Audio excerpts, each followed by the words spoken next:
بسم اللہ الرحمن الرحیم۔ السلام علیکم۔ پیش خدمت ہے ڈاک ورڈ تیسرا حصہ۔ جدید ساز و سامان سے راستہ ایک بہت بڑا اسٹیمر نہایت تیز رفتاری سے افریقہ کے شمالی جنگلوں کے ساحل کی طرف بڑھا جا رہا تھا۔ اسٹیمر کے کنارے پر کنر فریدی آنکھوں سے دوربین لگائے دور نظر آنے والے ساحل کی طرف دیکھ رہا تھا، جہاں گھنے جنگلات کی بہتات تھی۔ ساحل ابھی کافی دور تھا، لیکن دوربین سے کنر فریدی ساحل پر موجود جانوروں کو بآسانی دیکھ سکتا تھا، جن میں شیر، ہاتھی، چیتے اور ایسے بہت سے درندے موجود تھے۔ کنر فریدی نے اپنے دوست ڈاکٹر رتیش کمار سے بات کی تھی، جس نے تصدیق کر دی تھی کہ واقعی کنر فریدی کو زابیلا نے جو کچھ بتایا تھا وہ درست تھا۔ ڈاکٹر رتیش کمار نے کنر فریدی سے درخواست کی تھی کہ وہ اس کی مدد کرے اور جیسے بھی ہو وہ افریقہ کے گھنے جنگلوں میں جا کر اس کا بریف کیس تلاش کرے اور اسے ہر صورت میں اس کی پرسنل ڈائری واپس لا دے جس میں اس کی جان بسی ہوئی تھی۔ ڈاکٹر رتیش کمار نے کنر فریدی سے یہ بھی درخواست کی تھی کہ وہ اس معاملے کو اپنے تک ہی محدود رکھے اور کسی کو اس بات کا علم نہ ہونے دے کہ اس کی ڈائری میں اس کے ایجادات کے تمام فارمولے درج ہیں اور وہ ڈائری سے اس سے گم ہو گئی ہے۔ ایسی صورت میں حکومت اس کا کورٹ مارشل کر سکتی تھی اور ایسے افراد کا کورٹ مارشل میں صرف موت کی سزا کا ہی حکم سنایا جاتا تھا۔ کنر فریدی نے ڈاکٹر رتیش کمار کو تسلی دیتے ہوئے کہا کہ وہ اس معاملے کو پرسنل طور پر ہینڈل کرے گا اور خاموشی سے افریقہ کے جنگلوں میں جا کر اس کا بریف کیس تلاش کرے گا۔ اگر اسے بریف کیس مل گیا تو اسے خاموشی سے لا کر واپس دے دے گا، جس پر ڈاکٹر رتیش کمار نے اس کا بے حد شکریہ ادا کیا تھا، چونکہ اس بات کی تصدیق ہو گئی تھی کہ واقعی افریقی جنگلوں میں ڈاکٹر رتیش کمار کا بریف کیس گر گیا ہے اور بریف کیس کے حصول کے لیے عمران اور اس کے ساتھی بھی افریقہ روانہ ہو رہے ہیں۔ تو پھر بلا کنر فریدی وہاں کیسے رکا رہ سکتا تھا؟ اس نے حکومت سے رخصت لی اور فوراً ہی افریقہ کے جنگلوں میں جانے کے لیے روانہ ہو گیا تھا۔ کیپٹن حمید نے افریقی فل فلوٹیوں کا کہہ کر قاسم کو ساتھ آنے پر رضامند کر لیا تھا۔ کنر فریدی کے مطابق چونکہ یہ ان کا پرائیویٹ مشن تھا، اسی لیے قاسم نے تمام اخراجات اکیلے اٹھانے کی ذمہ داری سنبھال لی تھی۔ البتہ کافرستان سے افریقی ریاست گاجیا تک کا ایئر سفر کنر فریدی نے اپنے صوابدید پر کیا تھا۔ اس کے ساتھ قاسم سمیت 20 افراد تھے، جن میں کیپٹن حمید، انسپکٹر ریکھا، طارق، ہریش، فوٹوگرافر انور، رشیدہ، روزہ، انسپکٹر آصف اور 2 لڑکیاں زابیلا اور حبیلہ شامل تھیں۔ اس کے علاوہ زیرو فورس کا جگدیش اور اس کے ساتھ ساتھی بھی ان کے ساتھ موجود تھے۔ انسپکٹر آصف، انور اور رشیدہ کو بھی کیپٹن حمید نے ہی ساتھ آنے پر آمادہ کیا تھا، جو ان کے ساتھ یہ سمجھ کر جا رہے تھے کہ کنر فریدی ان سب کو افریقہ کے جنگلوں کی سیاحت کرانے کے لیے لے جا رہا ہے، جبکہ طارق کو کنر فریدی نے خصوصی طور پر بلا کر بریف کیا تھا۔ کنر فریدی نے طارق کو اس بریف کیس کے حوالے سے بتایا تھا کہ اس بریف کیس میں کافرستان کی نہایت اہم دستاویزات موجود ہیں، جو ہیلی کاپٹر سے جزیرہ ایڈورڈ جاتے ہوئے اس کے ایک دوست سائنسدان ڈاکٹر رتیش کے ہاتھوں سے نکل کر وہاں جنگل میں گر گیا تھا۔ کنر فریدی نے طارق سمیت کسی کو بھی زابیلا اور حبیلہ کی حقیقت نہیں بتائی تھی اور نہ ہی انہیں سیاہ صندوق کے بارے میں کچھ بتانا مناسب سمجھا تھا۔ دونوں لڑکیوں کو دیکھ کر کیپٹن حمید برے منہ بنا رہا تھا، لیکن وہ چونکہ کنر فریدی کی ایما پر ساتھ آ رہی تھی، پھر وہ خاموش ہو گیا تھا۔ ان دونوں لڑکیوں کے لیے کنر فریدی نے کہا تھا کہ وہ جس بریف کیس کی تلاش کے لیے جا رہے ہیں، ان کی تلاش میں وہ لڑکیاں ان کی معاونت کر سکتی ہیں، کیونکہ وہ دونوں بھی اسی ہیلی کاپٹر میں تھی جسے ڈاکٹر رتیش کمار کو لے جایا جا رہا تھا، اور وہ دونوں لڑکیاں ڈاکٹر رتیش کمار کے کہنے پر بھی وہ ساتھ لے کر جا رہا تھا۔ کیپٹن حمید کنر فریدی کی ان سب باتوں سے مطمئن نہیں ہوا تھا۔ کنر فریدی نے اس سے بتایا تھا کہ وہ بریف کیس کے حصول کے لیے ذاتی طور پر جا رہا ہے۔ اگر اس سے بریف کیس میں حکومتی دستاویزات تھی تو کنر فریدی کو اس طرح پرائیویٹ طور پر اس مشن پر جانے کی کیا ضرورت تھی؟ اور پھر وہ 2 لڑکیاں، کنر فریدی کسی بھی مہم میں اپنے ساتھیوں کے سوا غیر متعلق افراد کو اپنے ساتھ لے جانے کا عادی نہیں تھا، جبکہ دونوں لڑکیاں ہر وقت کنر فریدی کے ارد گرد منڈلاتی رہتی تھی، جیسے خاص طور پر کنر فریدی کی نگرانی پر مامور ہوں۔ کافرستان سے تکا دینے والا طویل سفر کر کے وہ گاجیا پہنچے تھے۔ گاجیا میں 2 روز آرام کرنے کے بعد وہ چاؤ اور دوسرے ممالک سے ہوتے ہوئے انوک آ گئے تھے۔ انوک کے شمالی کنارے پر طارق نے اسٹیمر حاصل کیا تو انہیں لے کر شمالی جنگلوں کی طرف روانہ ہو گیا۔ طارق چونکہ سیلانی آدمی تھا، اس کی زندگی کا زیادہ تر حصہ جنگلوں اور صحراؤں میں گزرا تھا، اس لیے وہ ان علاقوں کے بارے میں بے پناہ معلومات رکھتا تھا۔ وہ جانتا تھا کہ انوک سے شمالی جنگل 109 ناٹ کی دوری پر ہیں۔ انوک میں چونکہ پرائیویٹ ہیلی کاپٹرز نہیں مل سکتے تھے، اسی لیے شمالی جنگلوں تک جانے کے لیے اسٹیمرز اور لانچیں استعمال کی جاتی تھی۔ اسٹیمر 30 ناٹ فی گھنٹہ کی رفتار سے سطح سمندر پر دوڑ رہا تھا اور انہیں انوک سے اسٹیمر پر سفر کرتے ہوئے 3 گھنٹوں سے زیادہ وقت ہو چکا تھا۔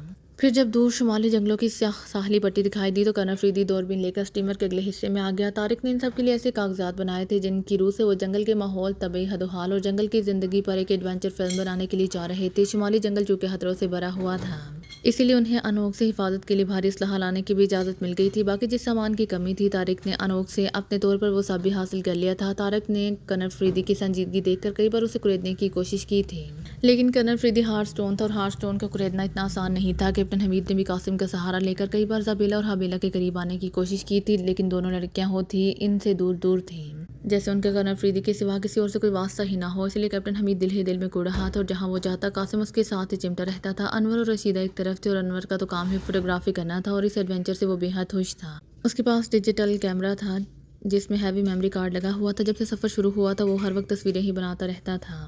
ہریش، جگدیش اور انسپکٹر آصف الگ تھے اور روزہ، جس کا نام ملیکا تھا، بیچاری تو نہ 3 میں تھی اور نہ 13 میں۔ وہ زابیلا اور حبیلہ کو کنر فریدی کے ساتھ دیکھ کر سائڈ پر ہو گئی تھی۔ کنر فریدی ان دونوں لڑکیوں کے نزدیک آنے پر کوئی اعتراض نہیں کرتا تھا اور گھنٹوں سے باتیں کرتا رہتا تھا۔ وہ تینوں الگ تھلگ جا کر سرگوشیوں میں باتیں کرتے تھے تاکہ کوئی ان کی باتیں نہ سن سکے۔ تم یہاں ہو؟ اچانک آواز سن کر کرن افریدی نے آنکھوں سے دوربین ہٹائی اور مڑ کر اس کی طرف دیکھنے لگا۔ اس کے قریب طارق کھڑا تھا۔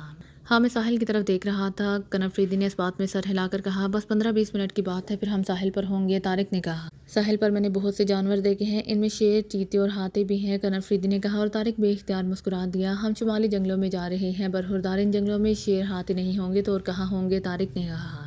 وہ تو ٹھیک ہے ساحل پر، لیکن کرن افریدی نے کچھ کہنا چاہا۔ ساحل پر آنے والے جانور عموماً بے ضرر ہوتے ہیں، ہونہار درندوں کے ساتھ۔ تم نے وہاں عام جانور بھی دیکھے ہوں گے، جیسے ہرن، خرگوش اور ایسے بہت سے جانور جن کا شیر اور چیتے آسانی سے شکار کر لیتے ہیں، طارق نے کہا۔ ہاں، ساحل پر ایسے جانور بھی نظر آ رہے ہیں، کرن افریدی نے اس بات میں سر ہلا کر کہا۔ بس تو پھر سمجھ لو کہ ان ہونہار درندوں کے پیٹ بھرے ہوئے ہیں۔ ساحلوں کی طرف جانور عموماً ہوا ہوری اور دھوپ سینکنے کے لیے آتے ہیں، اور اس وقت آتے ہیں جب ان کے پیٹ بھرے ہوئے ہوں۔ ساحلوں پر شکار کرنے والے درندوں کی تعداد بہت کم ہوتی ہے، اس لیے وہاں چھوٹے موٹے جانور بھی بے فکر رہتے ہیں، طارق نے جواب دیا۔ ہاں، واقعی جنگلوں کے بارے میں آپ سے زیادہ اور کون جان سکتا ہے؟ جنگلوں اور جانوروں کے بارے میں آپ انسائکلوپیڈیا ہیں، کرن افریدی نے مسکرا کر کہا۔ میری ساری زندگی ان جنگلوں اور جنگلی جانوروں کے درمیان ہی گزری ہے۔ میں انسائکلوپیڈیا تو نہیں، البتہ ان کا جیوگرافیکل ایکسپرٹ ضرور بن گیا ہوں، طارق نے مسکراتے ہوئے کہا، اور کرن افریدی بھی مسکرا دیا۔ ساحل پر جو درندے موجود ہیں، کیا وہ ہمیں نقصان پہنچانے کی کوشش کریں گے؟ کرن افریدی نے پوچھا۔ نہیں، ساحلوں پر آنے والے شکاریوں کی فطرت سے جانور آگاہ ہوتے ہیں۔ یوں سمجھ لو کہ یہ جانور جنگل کے دوسرے جانوروں کی حفاظت کے لیے یہاں موجود ہوتے ہیں۔ ان کی نظریں سمندر پر ہوتی ہیں۔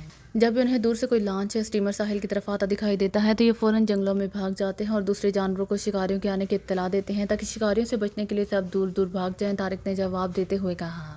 تب ٹھیک ہے، ورنہ میں سوچ رہا تھا کہ شاید آغاز میں ہی ان جانوروں کو ساحل سے بھگانے کے لیے ہمیں ان پر حملہ کرنا پڑے گا، کرن افریدی نے کہا۔ نہیں، اس کی ضرورت نہیں پڑے گی، کناروں کی طرف ہمیں جانوروں سے کوئی خطرہ نہیں ہوگا، خطرات آگے ہیں، طارق نے کہا۔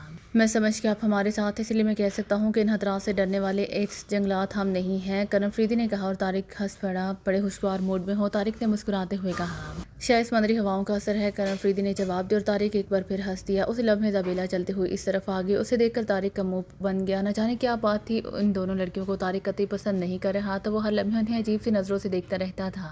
لو، آ گئی ہے تمہاری ہمدرد، طارق نے منہ بنا کر کہا، اور پلٹ کر دوسری طرف چلا گیا۔ کرن افریدی نے اس کی بات کا کوئی جواب نہیں دیا تھا۔ یہاں کیا کر رہے ہو؟ زابیلہ نے اسے گھورتے ہوئے پوچھا۔ جنگل کی طرف دیکھ رہا تھا، کرن افریدی نے کہا۔ ساحل قریب آ رہا ہے، میں تمہیں یہ بتانے کے لیے آئی ہوں کہ ان جنگلوں کے جانوروں سے تمہیں ڈرنے کی کوئی ضرورت نہیں ہے۔ میرے اور حبیلہ کی موجودگی میں جنگل کا کوئی جانور تمہارے قریب نہیں آئے گا، زابیلہ نے کہا۔ اچھی بات ہے، کرن افریدی نے اس بات میں سر ہلا کر کہا۔ لاشاکا جنگل سے یہاں سے تقریباً 70 کلومیٹر دور ہے، یہ سارا راستہ ہمیں آگے پیدل ہی چلنا ہوگا، زابیلہ نے کہا۔ کیا ان راستوں کے لیے تم رہنمائی کرو گی؟ کرن افریدی نے پوچھا۔ ہاں، میں اور حبیلہ اسی لیے تو آئی ہیں، زابیلہ نے اس بات میں سر ہلا کر فریدی سے کہا۔ ساحل سے 10 کلومیٹر تک تو راستہ صاف ہے، اس سے آگے گھنا جنگل شروع ہو جاتا ہے، راستے میں پہاڑیاں، کھائیاں اور دلدلیں ہیں۔ ہم تمہیں اور تمہارے ساتھیوں کو جانوروں اور زہریلے کیڑوں مکوڑوں سے بچا لیں گے، لیکن ان راستوں کو تمہیں اپنے ساتھیوں کے ساتھ خود پار کرنا پڑے گا۔ اس سلسلے میں اور حبیلہ تمہاری مدد نہیں کر سکیں گی، زابیلہ نے کہا۔ اوکے، ان راستوں کو ہم خود ہی پار کر لیں گے، کرن افریدی نے کہا۔ اور ہاں، میں اور زابیلہ تمہیں عام شیروں اور چیتوں سے بچا سکتے ہیں۔ یہاں سے 50 کلومیٹر دور کچھ علاقے ایسے ہیں جہاں سیاہ چمگادڑیں ہیں جو زہریلی ہیں، ان کے علاوہ وہاں کالے ہاتھی، کالے چیتے اور سیاہ تہے موجود ہیں۔ ان خطرناک جانوروں سے بھی بچانے میں ہم تمہاری مدد نہیں کر سکیں گے، اس طرح کالے بھیڑی اور سیاہ رنگ کے مکڑوں کو بھی ہم تمہارے راستوں سے نہیں ہٹا سکیں گے، ان علاقوں سے بھی تم سب کو اپنے طریقوں سے گزرنا پڑے گا، زابیلہ نے کہا۔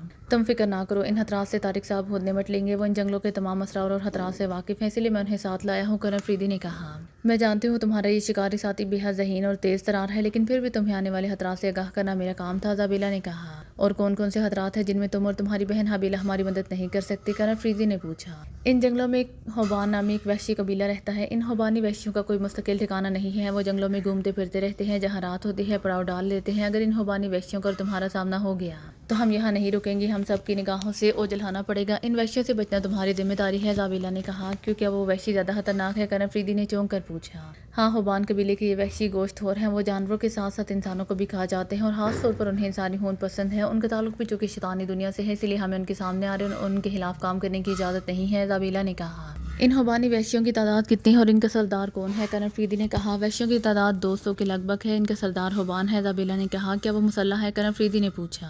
ہاں، ان کے پاس تیر، تلوار، خنجر سب کچھ ہے، وہ طاقتور بھی ہیں، زابیلہ نے کہا۔ تم کیا کہتی ہو، کیا ہوبانی وحشیوں اور ہمارا آمنا سامنا ہونے کا امکان ہے؟ کرن افریدی نے پوچھا۔ آنے والے وقتوں میں کیا ہوگا اور کیا ہو سکتا ہے، اسی کے بارے میں تمہیں میں کچھ نہیں بتا سکتی، ہم دونوں بہنوں کے پاس قبل از وقت پیشن گوئی کرنے کی صلاحیت نہیں ہے، ہاں البتہ تم دونوں بہنیں آنے والے خطروں سے تمہیں اور تمہارے ساتھیوں کو آگاہ کر سکتی ہیں تاکہ ان کے خطرات کا مقابلہ کرنے کے لیے تم تیار رہ سکو، زابیلہ نے کہا۔ یہ بھی بہت ہے، اگر خطرات سے نمٹنے کے لیے ہمیں تھوڑا سا بھی وقت مل جائے تو ہم ہر خطرے کا آسانی سے مقابلہ کر لیں گے، کرن افریدی نے کہا۔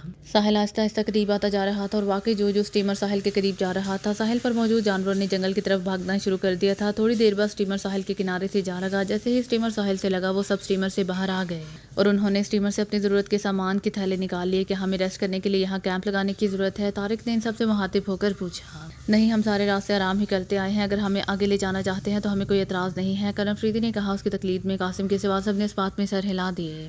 فریدی صاحب، اگر آپ اجازت دیں تو میں یہاں رک کر تھوڑا سا کچھ کھا پی لوں، بھوک سے میری جان نکلی جا رہی ہے اور مجھے ایسا لگ رہا ہے جیسے میرے پیٹ میں ہاتھی گینڈے دوڑ رہے ہوں۔ قاسم نے مسمی سی صورت بنا کر کرن فریدی سے مخاطب ہو کر کہا۔ توبہ ہے، تم سے کتنا کھاؤ گے، سارے راستے فروٹس اور علم گلم کھاتے ہی آئے ہو۔ انسپکٹر آصف نے منہ بنا کر کہا۔ وہ سب میں نے اپنے دھیان ادھر ادھر رکھنے کے لیے کھایا ہے۔ فریدی صاحب جانتے ہیں مجھے سمندر کے سفر سے کتنا خوف آتا ہے اور میری ساتھ بھوک پیاس اڑ جاتی ہے، قاسم نے کہا۔ اب یہاں کیا کھاؤ گے تم؟ یہاں تو گھاس پھونس ہے، درخت ہیں یا پھر چٹانیں، کیا یہ سب کھا کر تمہارا پیٹ بھر جائے گا؟ انسپکٹر ریکھا نے مسکراتے ہوئے کہا۔ یہ سب جانور کھاتے ہیں، میں تو اپنے ساتھ کھانے کا بہت سامان لایا ہوں، میرا یہ تھیلا کھانے کے سامان سے بھرا ہوا ہے، وہ سب تم کھا لینا، یہ میں کھا لوں گا، قاسم نے دانت نپوچتے ہوئے کہا۔ اس کی کمر پر واقعی بھاری بیگ تھا جو خشک میووں اور کھانے کے ڈبوں سے بھرا ہوا تھا۔ ابھی رہنے دو، تمہیں کھاتے دے کر سب کو بھوک لگ جائے گی، جنگل میں جہاں ریسٹ کریں گے وہاں بیٹھ کر اطمینان سے اور پیٹ بھر کر کھا لینا، کیپٹن حمید نے کہا۔ مگر وہ میری بھوک، قاسم نے کہا۔ تمہاری بھوک تو سدا سے ہے، یہ کبھی ختم نہیں ہوگی، تم ہاتھی اور دریائی گھوڑے بھی بھون کر کھا لو تب بھی نہیں، انور نے ہنستے ہوئے کہا۔ تو تم کیوں، کیا سالے، میری بھوک ہے، ختم وتم ہو یا نہ ہو، تم کیوں مرے جا رہے ہو؟ قاسم نے اسے گھور کر کہا۔ حمید ٹھیک کہہ رہا ہے، آگے چل کر اطمینان سے کھا لینا، تمہارے حصے کا تم سے کوئی نہیں کھائے گا، کرن فریدی نے کہا۔ آپ کہہ رہے ہیں تو ٹھیک ہی ہوگا، قاسم نے مایوسی سے کہا۔ تو چلو، کیپٹن حمید نے کہا۔ یہاں بھی کچھ دیر پہلے ہاتھ سے جانور دکھائی دے رہے تھے، اب یہاں ایک چھوٹا سا خرگوش بھی دکھائی نہیں دے رہا، روزہ نے ادھر ادھر دیکھتے ہوئے کہا۔ سب قاسم کو دیکھ کر بھاگ گئے ہیں، انہیں ڈر ہوگا کہ قاسم ان سب کو ہڑپ نہ کر جائے، انسپکٹر آصف نے ہنستے ہوئے کہا۔ کیوں سالے، میں ان سالے جانوروں کو کیوں ہڑپ وڑپ کروں گا، میں کوئی جن وین ہوں کیا؟ قاسم نے اسے آنکھیں دکھاتے ہوئے کہا۔ جن نہیں ہو، مگر کھانے پینے کے معاملے میں جنوں سے کم بھی نہیں ہو، انسپکٹر آصف نے بڑبڑاتے ہوئے کہا۔ اس کی بڑبڑاہٹ اتنی تیز تھی کہ اس کی آواز سب نے سن لی تھی۔ اپنا منہ بند رکھو سالے، اگر میں جن ہوتا تو سب سے پہلے میں تمہیں ہی کھاتا، وہ بھی بھونے اور مرچ مسالہ لگائے بغیر، سالے میں تمہاری ہڈیاں وڈیاں بھی چبا جاتا، قاسم نے غصیلے لہجے میں کہا اور وہ سب ہنس پڑے۔ اس کا کڑوا گوشت شاید تمہیں ہضم نہ ہوتا، کیپٹن حمید نے مسکراتے ہوئے کہا اور انسپکٹر آصف بھڑک اٹھا۔ اپنا منہ بند رکھو، سمجھے تو میرا گوشت کڑوا نہیں ہے، انسپکٹر آصف نے غصیلے لہجے میں کہا۔ یہ تو تمہیں تب پتہ چلے گا جب جنگل کا کوئی درندہ تمہارا گوشت چکھے گا، میٹھا ہوا تو وہ سارا گوشت ہڑپ کر جائے گا ورنہ تھو تھو کر کے بھاگ جائے گا، کیپٹن حمید بلا آسانی سے کہاں باز آنے والا تھا۔ کیپٹن حمید، انسپکٹر آصف گرایا۔ اس جنگل میں گرانے اور دھاڑنے والے جانوروں کی کمی نہیں ہے، تمہاری گراہٹ سے میری صحت پر کوئی اثر نہیں پڑے گا، کیپٹن حمید نے کہا۔ کرن فریدی سے سمجھا لو ورنہ، انسپکٹر آصف نے غصیلے لہجے میں کہا۔ ورنہ کیا تم تیر کر واپس چلے جاؤ گے، کیپٹن حمید نے اسے چڑھاتے ہوئے کہا۔ کرن فریدی نے انسپکٹر آصف کا چہرہ غصے سے سرخ ہوتے دیکھ کر کیپٹن حمید کو ڈانٹا۔ اپنی اوقات میں رہو ورنہ کسی دن میں اپنے ریوالور کی ساری گولیاں تمہارے جسم میں اتار دوں گا، انسپکٹر آصف نے کہا۔ اسے کیپٹن حمید سے خدا واسطے کا بیر تھا، اس لیے وہ بعض اوقات کرن فریدی کی موجودگی کی بھی پرواہ نہیں کرتا تھا اور وہی کرتا تھا جو اس کے دل میں ہوتا تھا۔ تمہاری 10 گولیاں چلیں گی اور میرا کچھ بھی نہیں بگڑے گا، جبکہ میری چلائی ہوئی ایک گولی تمہارے سر کے ٹکڑے اڑا دے گی، کیپٹن حمید نے منہ بنا کر کہا۔ ایسی بات ہے تو آؤ دیکھتے ہیں کس کی گولی پر کس کی موت لکھی ہے، انسپکٹر آصف نے گرا کر کہا۔ آصف، حمید، بس کرو، اب میں تم دونوں کو یہاں آپس میں لڑنے جھگڑنے کے لیے نہیں لایا ہوں، چلو اپنے اپنے بیگ اٹھاؤ اور آگے بڑھو، کرن فریدی نے غصے سے کہا اور کیپٹن حمید نے سر جھٹک کر نیچے بڑھا ہوا اپنا سفری بیگ اٹھا لیا۔ انسپکٹر آصف نے بھی برا سا منہ بناتے ہوئے اپنا بیگ اٹھا کر کاندھوں پر ڈال لیا تھا۔ ان کی نوک جھونک سے بے بہرا زابیلا اس کی بہن حبیلہ آگے بڑھ گئی تھی، دونوں جھاڑیوں میں سے گزرتی ہوئی درختوں کے جھنڈ کی طرف جا رہی تھی۔ بڑی نڈر لڑکیاں ہیں، طارق نے کہا اور کرن فریدی نے اس بات میں سر ہلا دیا۔ ان سے کہو کہ یہ ہمارے ساتھ رہیں، ان کے پاس اسلحہ بھی نہیں ہے، اس طرح آگے چلنا ان کے لیے خطرناک ہو سکتا ہے، طارق نے کہا۔ یہ شاید میری بھی نہیں مانیں گی، کرن فریدی نے کہا۔ کیوں، اگر انہوں نے تمہاری بات نہیں مانی تو یہ تمہارے ساتھ کیوں آئی ہیں، طارق نے حیرت بھرے لہجے میں کہا۔ پتہ نہیں، لیکن یہ حقیقت ہے کہ میں انہیں کسی بھی بات منوانے پر مجبور نہیں کر سکتا، کرن فریدی نے سنجیدگی سے کہا۔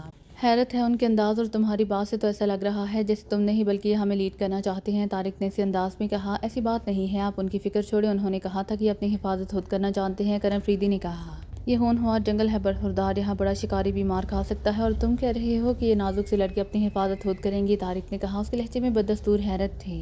آپ نہیں سمجھیں گے، کرن فریدی نے سر جھٹک کر کہا۔ کیا نہیں سمجھوں گا، طارق نے کہا۔ طارق صاحب پلیز، آپ آگے بڑھتے رہیں، ہم آپ کو فالو کر رہے ہیں نا، کرن فریدی نے ناگوار لہجے میں کہا۔ وہ اب طارق کو کیا سمجھاتا کہ زابیلا اور حبیلہ کون ہیں، ان ذریعتوں کو اپنے پاس اسلحہ رکھنے کی کیا ضرورت ہو سکتی تھی، وہ آگے آگے جا رہی تھی تاکہ جنگل کے جانور انہیں دیکھ کر دور دور بھاگ جائیں۔ لگتا ہے ان کے بارے میں تم مجھ سے کچھ چھپانے کی کوشش کر رہے ہو، طارق نے کہا۔